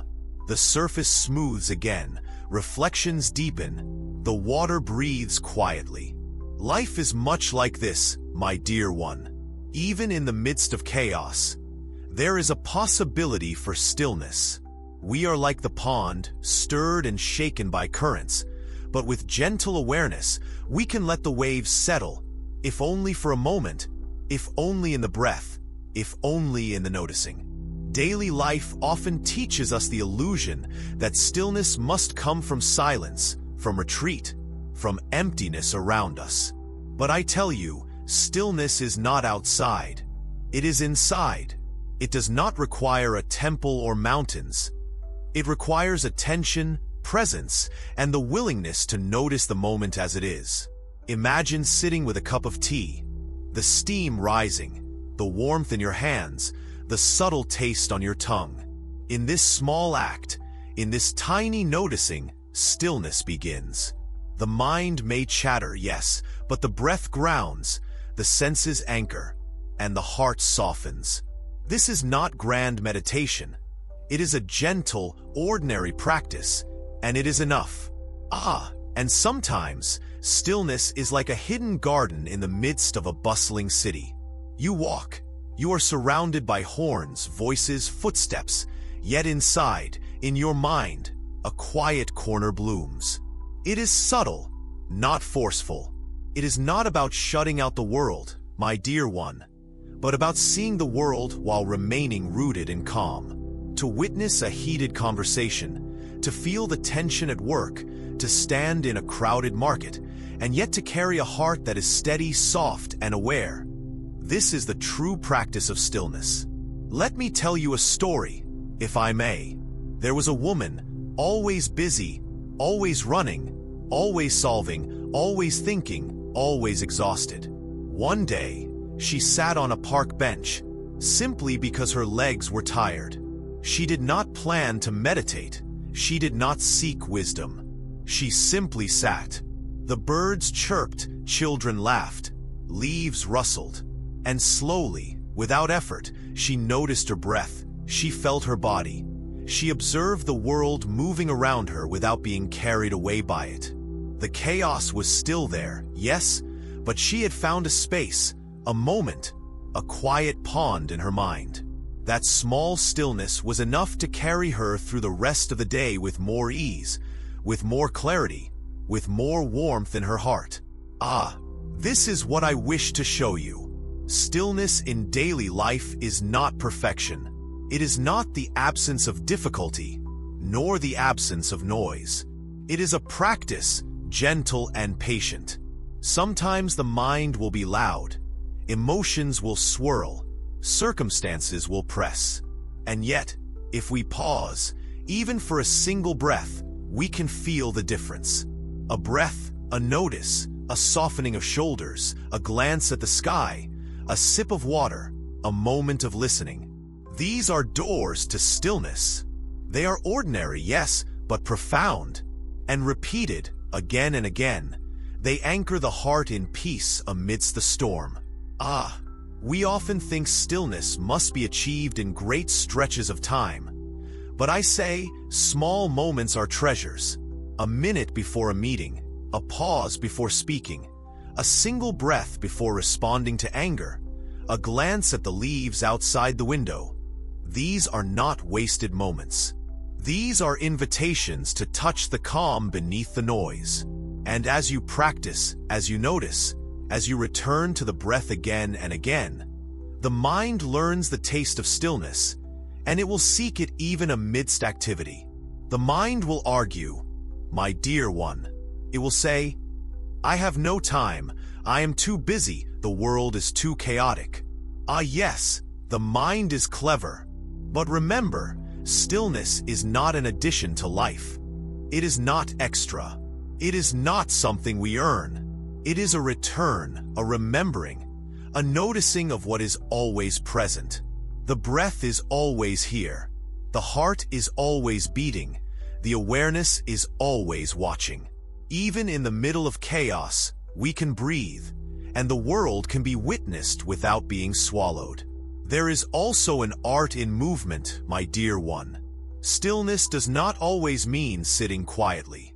Walking to the market, washing dishes, folding laundry, talking with a friend.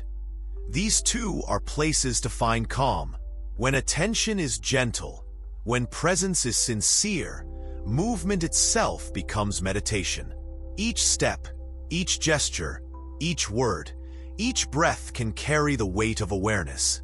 And then, even as the world spins and events unfold, the heart remains soft, steady, and clear. This is the magic of Zen, hidden in plain sight, simple and yet profound. Let us speak of the body. Yes, the body is an anchor. In chaos, the mind often flies. It worries, it plans, it regrets, it imagines. But the body, if we notice it, brings us home. Feel the feet touching the ground. Feel the seat beneath you. Feel the hands resting. There is a rhythm here, a steadiness, a friend who never abandons. And when the breath moves with the body, when attention moves with the hands and eyes and heart, stillness becomes tangible. It is not abstract. It is felt. It is lived. It is now. Ah, humor, again, my dear one, is a subtle companion. Life is chaotic, yes, but sometimes it is absurd. To notice the absurdity, to smile gently at our small struggles, our tiny mistakes, our noisy mind, is to lighten the heart. And a light heart can rest in stillness more easily than a heavy one. So laugh quietly, smile softly, and let the mind rest, even for a moment, in the knowing that life, with all its messiness, is still beautiful, still moving, still rich with the ordinary wonders of each breath, each glance, each touch. I tell you also, patience is essential. Stillness cannot be forced. It cannot be demanded. It cannot be achieved through will alone. It is a friend who comes when invited, a flower that opens in its own time, a pond that calms when the winds subside. And yet, even before the flower blooms, even while the winds blow, even in the chaos, we can return to the breath, to the senses, to the body, and find moments, small and precious, where stillness is present. And these moments, repeated, will grow into a deeper presence that carries us through the days. Ah, dear one, stillness is not separate from life. It is not an escape. It is not absence. It is the art of being fully here, fully alive, fully aware, even as the world spins, even as events unfold, even as the mind argues. It is a quiet heart amidst noise, a steady breath amidst motion, a gentle awareness amidst change. And when you cultivate it, when you return to it again and again, the chaos no longer overwhelms. It becomes a backdrop, a dance, a field in which your calm and clarity can flourish. So remember, my dear one, you do not need to wait for perfect conditions. You do not need to escape. You do not need to find a temple or a mountain. Stillness is here, in the breath, in the body, in the senses, in the noticing. It is a gift, quietly present, patiently waiting for you to return. And as you practice, your heart softens, your mind settles, your life unfolds with greater ease, and you discover that even in the busiest day, even in the loudest chaos, the quiet pond within you remains calm, deep, and unshakable. Ah, walk gently, breathe softly, notice kindly, and let the stillness rise within, carrying you through each moment with grace, warmth, and presence. And in this way, my dear one, Chaos becomes a teacher, not a tormentor, and life itself becomes a meditation, gentle, ordinary, and infinitely precious. The art of letting go. Ah, my dear one, today we speak of something that is both gentle and difficult. It is a whisper of freedom, yet it often feels heavy, as if the heart is asked to release something it has clung to for so long. We call it letting go, and yet, the phrase is often misunderstood. Letting go does not mean forgetting, does not mean denying, does not mean running away. Ah, no. It is something much softer, much deeper, much wiser. It is the art of releasing the weight we carry, the stories we tell ourselves, the fear, the attachment, the anger, the small and large sorrows that fill the pockets of our heart. You see, my dear one, life gives us many things. Some are beautiful, some are painful, some are fleeting, some seem permanent. And naturally, the heart wishes to hold on. We hold on to memories, to people, to habits, to outcomes, to expectations. We hold on tightly, believing that in holding, we find safety, happiness, meaning. And yet, often in holding, we only find heaviness, only find constriction, only find a sense of being trapped. To hold is human, yes, very human. And to release, that is the beginning of wisdom. Let me tell you a story, if I may, my dear one. There was a young man who carried a small, precious stone in his pocket. He loved it. He polished it. He examined it. He spoke of it with pride. And yet, one day, as he ran through the fields, he stumbled. The stone dug into his side, hurt his leg, made him stumble further. And he realized, with a small sigh, that holding the stone so tightly had brought him pain. With trembling hands, he let it fall, and it rolled into the grass. And in that moment, he felt a lightness he had never known before. The stone was still beautiful, still valuable, but his heart was free. This is the essence of letting go. Not denial, not abandonment, but freedom. And yet, it is rarely easy, is it? Our mind argues, our heart clings, our stories resist. We think, if I let go, I will lose myself. If I release, I will be empty. If I forgive, I will be weak. My dear one, these are illusions. Letting go does not mean losing. It means returning to yourself. It is an act of courage, an act of love, an act of gentle strength. It is saying to yourself, I am enough. I am alive. I am here. And I do not need to carry the weight that is not mine to carry. Think, for a moment, of a leaf on a tree. It holds the branch tightly through the seasons. It blooms in the sun. It bends in the wind. And when the time comes, it falls. And yet, in falling, it returns to the earth, nourishes the soil, continues the cycle of life. We are like the leaf, my dear one. There is a season for holding, and there is a season for releasing. To resist the season is to suffer. To move with it is to live freely. Sometimes, letting go is about people. Yes, people who were close, people who hurt us, people who changed, people who left. And it is not simple, because the heart remembers, because love and attachment leave traces, because stories replay in the mind like a persistent song. And yet, in the letting go, we find peace.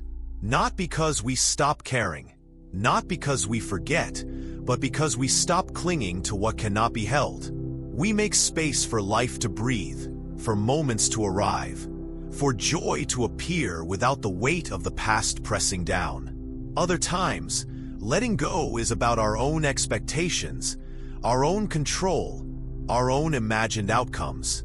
We plan, we desire, we hope, we worry. And often, life does not unfold as we imagine. And if we grip too tightly, if we demand that life bends to our will, we suffer. But if we learn to release, to allow, to trust the unfolding, our life becomes softer, lighter, more vivid. The heart can dance again. The mind can rest. And even if storms come, even if loss appears, even if disappointment arrives, we meet it without drowning. And there is forgiveness, which is perhaps the most difficult letting go of all. Not the forgiveness of others alone, but forgiveness of ourselves. We carry guilt, regret, shame. We replay mistakes. We punish ourselves. We wish things were different. And yet, forgiveness is the gentle act of opening the hands of the heart, of breathing into the wound, of saying, I am human. I am learning. I am here. To forgive oneself is not weakness. It is wisdom. It is liberation. And in forgiving, we no longer tether ourselves to the pain, but allow it to transform, like rain nourishing dry soil. Letting go also asks for patience. It cannot be rushed. It cannot be forced. The heart resists. The mind questions. The body trembles. And yet, each day, each moment, there is an opportunity to release a small weight, to unclench a little, to breathe out a little fear, a little anger, a little attachment. And as we do, the heart expands slowly, imperceptibly, like the morning sun rising over hills. And one day, we notice the difference. Not all at once, but in moments of clarity, moments of peace, moments when the world feels lighter, when our steps are softer, when the laughter returns, when the tears fall and do not drown us. My dear one, do not mistake letting go as emptiness. It is fullness. It is clarity. It is life lived without unnecessary chains. It is love without grasping. It is presence without clinging. It is the art of walking gently in the world, carrying only what nourishes, releasing what burdens, moving like water around obstacles, like wind over fields, like a bird who lifts effortlessly into the sky. Sometimes, letting go is subtle, almost invisible. It is the quiet choice to breathe instead of react, to listen instead of argue, to pause instead of demand. Sometimes it is dramatic, like leaving a place, ending a relationship, changing a path. But whether subtle or dramatic, the essence is the same. Release, surrender, trust, and return to the heart's own rhythm. And notice, my dear one, that letting go does not remove responsibility, does not remove care, does not remove love. It refines them. When we let go, we can love more fully, care more deeply, act more wisely. We are no longer entangled in fear or anger or need. We are free to respond, to move, to live with gentleness, to hold lightly, to touch life without crushing it. So, my dear one, practice gently. Begin small. Notice a thought you cling to, a worry, a judgment. Breathe. Feel it in your hands, your heart, your mind. And softly, with awareness, release. Let it go like a leaf drifting from a branch. Feel the lightness. Feel the calm. Each day, each moment a little more. And slowly, without rushing, the heart learns the art of freedom. There will be days of struggle, of returning to old patterns, of clinging once more. This is natural. Be kind. Be patient. Be persistent. The art of letting go is not perfection. It is presence. It is noticing. It is practice. And in this practice, my dear one, life becomes a river that flows, not a weight that binds. Walk gently, breathe softly, release quietly, and let your heart rise like the morning sun. This is the art of letting go, my dear one. And in it, you find yourself light, alive, and free, embracing change. My dear one, today we speak of a river that never stops flowing, a wind that never rests, a sky that never stays the same. We speak of change. Yes, change. the quiet visitor that enters our life in moments we least expect, sometimes gentle, sometimes fierce, sometimes confusing, sometimes beautiful.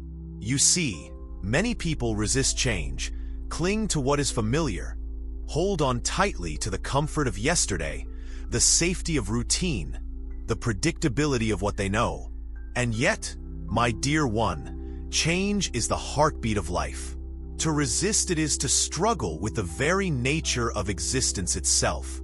To embrace it, that is wisdom, that is freedom, that is the art of living lightly in this vast, moving world. Think of a tree, my dear one. Its roots are deep, steady, unshakable. Yet its leaves dance with the wind, surrendering to the rhythm of seasons. In spring, buds appear. In summer, green flourishes. In autumn, leaves fall. In winter, branches stand bare. The tree does not fight the change. It allows it, it moves with it, it flows with it. And in doing so, it continues to grow, to live, to exist fully. This is the lesson, my dear one. To hold on to the roots, yes, but to allow the leaves to dance, to fall, to rise again, with grace and trust. Many times, change arrives like a surprise. A friendship fades, a job ends, a home is left behind, a dream dissolves. And the heart tightens, the mind questions, the soul feels lost. Why this, you may ask? Why me? Why now? My dear one, the heart seeks reason, the mind seeks logic, but the universe does not always speak in reasons we understand.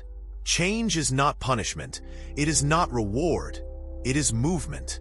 It is life continuing its dance, inviting you to move with it, to flow with it, to grow from it.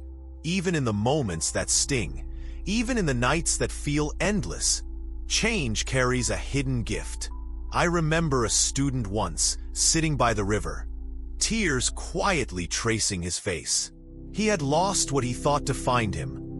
A love, a plan, a future imagined so clearly.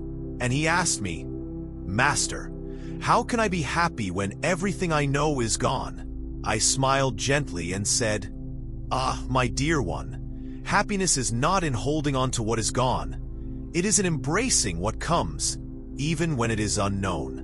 Look at the river. It does not mourn the water that passed by. It moves forward, always moving, always becoming, always embracing the new. He looked at me, confused at first, then slowly. As the sun touched the surface of the river, he understood. Change is not a thief. It is a teacher. It is life guiding you gently, persistently, lovingly toward what is next. My dear one, embracing change does not mean rushing, does not mean abandoning the past, does not mean forgetting the lessons or the love that once was. It means acceptance. Acceptance is not resignation. It is clarity. It is saying to life, I see you. I feel you. I move with you.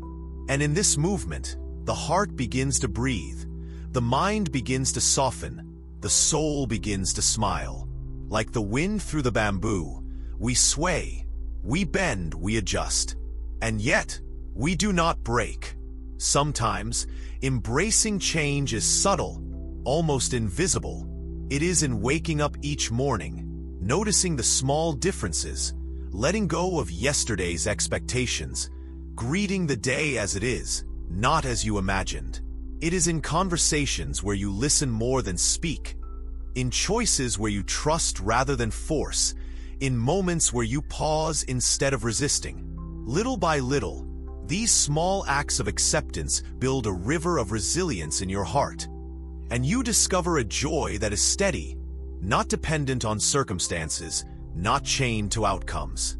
Other times, change is dramatic. It shakes you, uproots you, challenges every belief, every habit, every comfort. You may feel fear, grief, anger, confusion. And this is natural, my dear one. To feel fully is to honor life. To resist fully is to suffer. To embrace fully is to awaken. Imagine a storm at sea. The waves crash, the wind roars, the boat tosses and turns.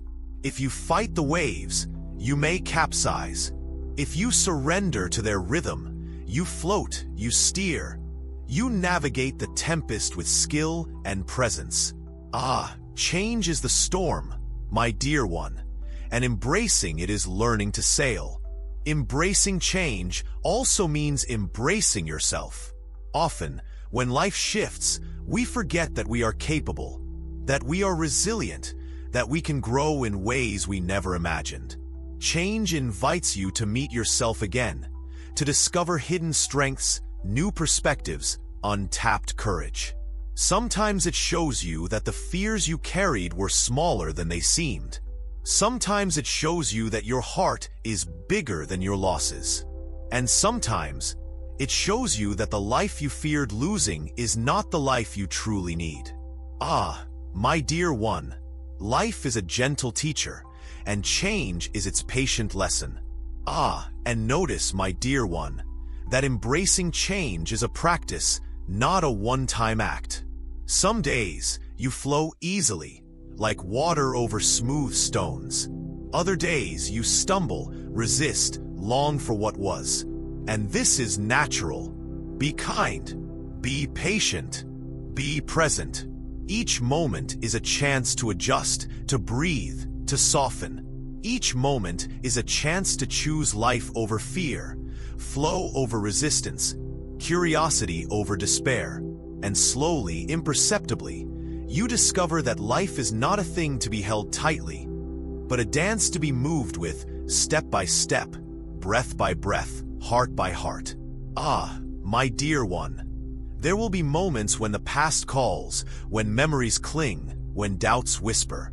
And in those moments, remember the tree, the river, the wind. Remember that life is not meant to be frozen. It is meant to move, to breathe, to change. To embrace change is not to abandon who you are, but to allow who you are to become. It is not to deny the past, but to honor it while stepping forward. It is not to lose, but to gain. Gaining wisdom, gaining freedom, gaining presence, gaining a heart that is open, alive, and tender. So, my dear one, practice gently. Notice the small shifts, welcome the unseen turns, let go of the rigidity, allow the flow. Step into life as it is, not as you wish it to be. Move with curiosity, move with courage, move with love. And slowly, you will find a strength you did not know, a joy you did not expect, a peace you did not imagine. The art of embracing change is the art of returning to the heart, the art of walking lightly in a world that is never still, the art of living fully, here and now. Breathe, my dear one, breathe. Let the currents carry you gently. Let the winds lift you softly. Let your heart rise with each unfolding moment. Change is not your enemy. It is your guide, your companion, your teacher. And when you embrace it, with all its mystery, all its uncertainty, all its wonder, you discover the depth of your own being, the resilience of your own spirit, the endless capacity of your own heart. Finding inner peace. My dear one, today we speak softly of a place that is always near, yet often seems so far. Inner peace. It is like the quiet pond in the forest, still and reflective, untouched by the chaos of the world around it. Many people search for peace outside themselves, thinking it is found in money, in possessions, in status, in applause, in recognition, or in the approval of others. And yet, my dear one, all of these are like clouds passing across the sky. They may bring shade, sometimes even beauty, but the sky itself, the sky within, remains unaffected. Inner peace is not found in the changing clouds. It is the open, clear sky beneath them. It is always present, even when we cannot see it, always steady, even when storms rage, always gentle, even when our hearts feel heavy. I remember a student coming to me once, carrying worry in his eyes and burden in his shoulders. He said, "Master, I am tired. I try so hard. I work so much.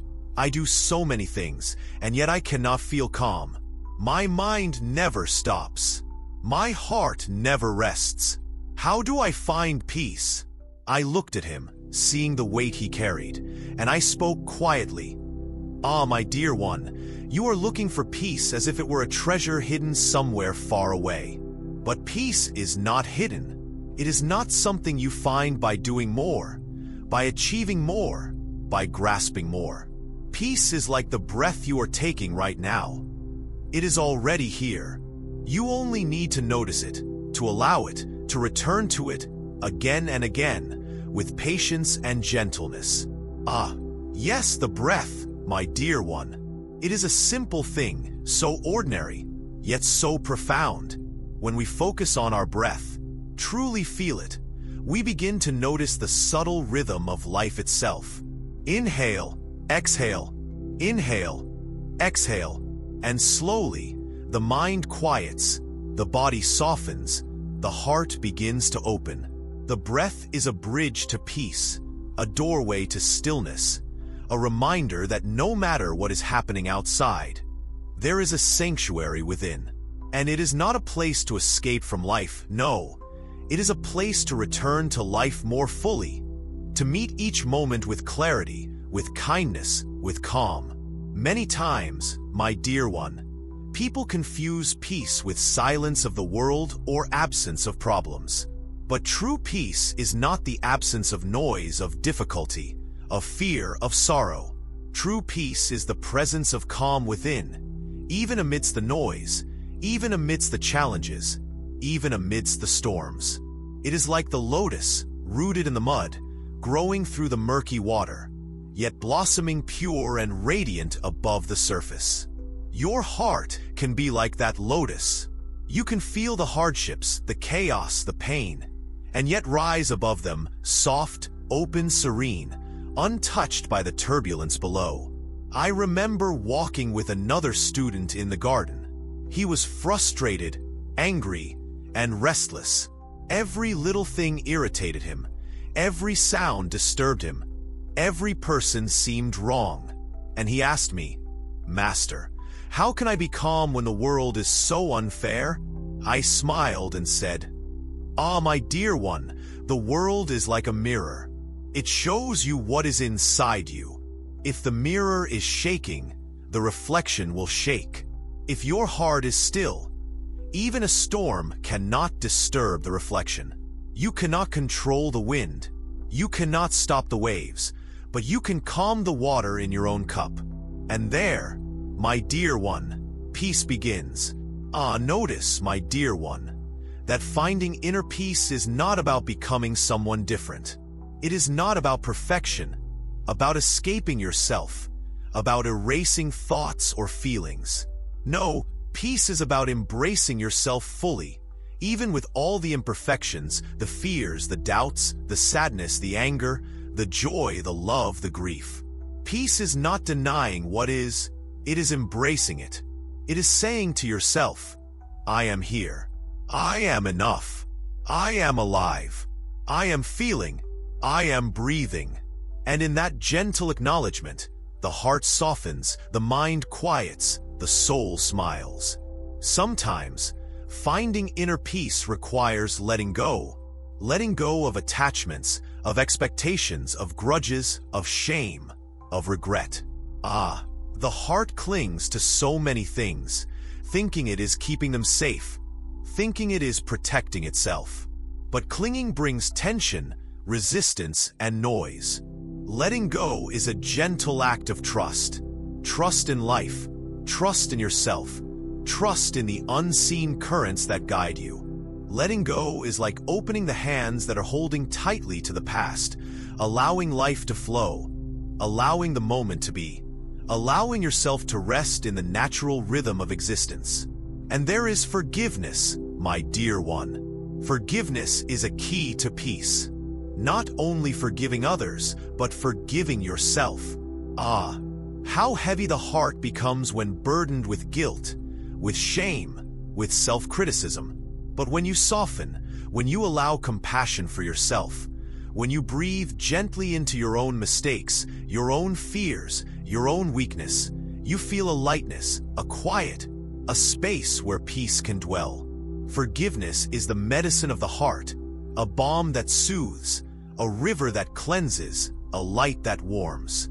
My dear one, the mind often wanders, always planning, always remembering, always judging, and the heart follows, feeling restless, anxious, impatient. But notice this. When you return to the present moment, when you feel your breath, when you listen to the sounds around you, when you feel your body, even the smallest sensations, peace begins to appear. It is not loud, it is not dramatic, it is subtle, quiet, gentle. Like the dew on a leaf, like the first light of morning, like the soft smile of a friend. Peace is already here. It only asks that you notice it, that you honor it, that you let it in. Ah, and my dear one, cultivating inner peace is a daily practice, a gentle returning, a patient walking back to the heart.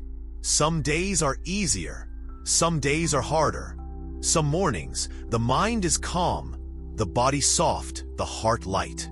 Other mornings, the mind races, the heart aches, the world feels heavy. And this is natural. Be kind, be patient, be present. Peace is not a prize to be won. It is a garden to be tended, a flame to be nourished, a river to be gently guided. Ah, remember, my dear one, inner peace is not about controlling the world. It is about embracing it. It is not about eliminating difficulty. It is about softening into it. It is not about finding a place without problems. It is about finding the calm within, the quiet within, the sanctuary within. And when you do this, when you truly find that place in yourself, you discover a freedom that is unshakable, a joy that is unending, a love that is unconditional. So, my dear one, breathe gently. Feel the rise and fall of your chest. Feel the beating of your heart. Feel the presence of life within you. Allow the mind to quiet. Allow the heart to soften. Allow the soul to smile. Let go of the struggle. Let go of the resistance. Let go of the noise.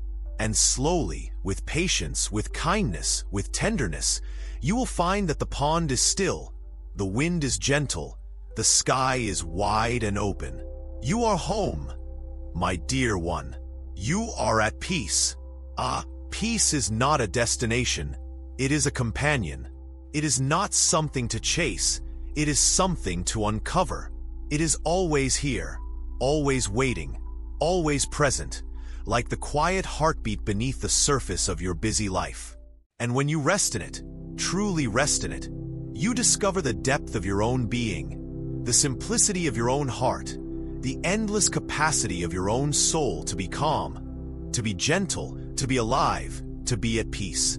The final part, embracing the journey. Ah, my dear one, now we come to the place where the path gently curves and the journey, for a moment, feels complete. It is not an ending, no, not truly. Life does not end, it only unfolds, and so too does the understanding in your heart. We have walked together through many thoughts, many reflections, many quiet moments of noticing, of feeling, of simply being. And now, as you stand here with me, I invite you to pause, to breathe, to feel the weight of your own steps, the softness of the earth beneath your feet, and the gentle rhythm of your own heart. For this, my dear one, is the essence of everything we have spoken about. Being present, being gentle, being awake, and being yourself fully, simply, lovingly. You see, so often we hurry, do we not? We hurry to understand, hurry to achieve, hurry to become someone we think we should be. And in the hurry, the subtle music of life passes by unnoticed. The wind brushing through the leaves, the sunlight shifting softly across your hand, the quiet breath that rises and falls without effort or concern. Life whispers to us in these small moments, my dear one, and the heart learns to listen when it is calm, when it is patient, when it is gentle. That is why every step we have walked together has been a step toward noticing the whisper of life inside you, the tender voice of your own soul that has always known, always felt, always been ready to guide you home. Ah, my dear one, it is natural to feel a little sorrow at a final part, is it not? We have shared these thoughts, these reflections, these quiet stories of the mind and heart. And yet, do not feel sorrow too deeply, for what we have shared is not lost, it is carried within you, tucked softly into the spaces of your being. Every lesson, every pause, every gentle reflection is now a seed planted. And seeds, my dear one, grow slowly, quietly, in their own time, often unseen, beneath the surface, yet surely. You may not notice the growth each day, you may not feel it in every moment, but one day, you will look and see, oh, how far I have come, how deep my own heart has reached, how peaceful and gentle the path has become beneath my own steps. I want to speak to you about this, my dear one, the beauty of patience and the gentle unfolding of life. Many of us want instant answers, immediate change, swift transformation. And yet, the heart cannot be rushed, the soul cannot be hurried, and the spirit cannot be commanded like the wind. Life is slow, tender, unpredictable, and beautiful in its own timing. You may stumble, you may falter, you may forget the lessons you thought you knew. And that is natural. That is the human way. But notice, even in the stumbles, there is learning. Even in the mistakes, there is tenderness. Even in the forgetfulness, there is a gentle calling back to yourself, back to presence, back to peace. Life does not punish, it does not scold, it only invites. And so, my dear one, invite yourself to slow down, breathe, notice, and return again and again to your own heart. Ah, and let us speak of love, my dear one. Not the grand, dramatic love of stories and songs, but the simple, gentle love that carries through the quiet moments, the everyday kindness, the soft words you speak to yourself, the patience you show to others. Love is not always loud. It is often soft, subtle, almost invisible, but it is there, quietly holding everything together. When you treat yourself with gentleness, when you forgive your own mistakes, when you breathe through fear or sadness, when you look at another person and see them fully, you are practicing the deepest form of love. And in this love, the heart finds freedom, the mind finds rest, and the soul smiles quietly, contentedly, knowing it is exactly as it should be. Ah, dear one, remember also the small things, the ordinary things that carry extraordinary meaning. A cup of tea shared with quiet attention, a walk in the soft evening light, the laughter of a child, the way the rain smells on the earth, the subtle warmth of sunlight on your skin. These are not distractions, these are not small, these are not unimportant. These are the very threads of life, the very moments where peace and joy and presence live. Life is not only in great achievements or grand experiences, no. Life is in the noticing, the pausing, the simple awareness that says, ah, this is now, and I am here. I think of another student, many years ago, who carried regret like a stone in his heart. He came to me, desperate to change the past, to fix what had gone wrong, to control what was yet to come. And I simply said, ah, my dear one, the past is a story already told. The future is a mist yet to arrive. All you have is this breath, this heartbeat, this moment. Tend to it, care for it, notice it, and the rest will unfold. He looked at me with doubt, and yet, slowly, over months, he learned to rest in the present, to soften the stone of regret into soil where compassion and peace could grow. And that, my dear one, is what I hope for you too. The softening, the gentle letting go, the tender care of your own heart. The journey we have shared is like a river, winding, sometimes fast, sometimes slow, sometimes clear, sometimes cloudy, but always moving, always alive. You may look back and see many twists, many bends, many reflections along the way. And you may look forward and see more river, more turns, more mysteries waiting. And that is beautiful. Do not be afraid of what is ahead. Do not be afraid of what has been. There is only the river. There is only this moment. And there is only you walking it, breathing it, feeling it, alive in every gentle, ordinary, extraordinary step. And now, my dear one, let me say something that I hope you will carry like a soft lantern into your own life. You have always had the capacity for peace, for love, for gentleness, for clarity, for joy. You have always had the ability to be present, to be kind, to forgive, to breathe. The lessons we have shared, the reflections, the stories, the pauses, the gentle moments of noticing, they were never mine to give. They were always inside you. I merely reminded you to look, to listen, to breathe, to feel, to be. And now, as you continue on your own path, as the river carries you forward, remember this. The heart is wide, the mind is calm, the soul is gentle, and you are always home in yourself. Dear one, life will continue to bring challenges, joy, sorrow, laughter, tears, unexpected moments, ordinary days, extraordinary days.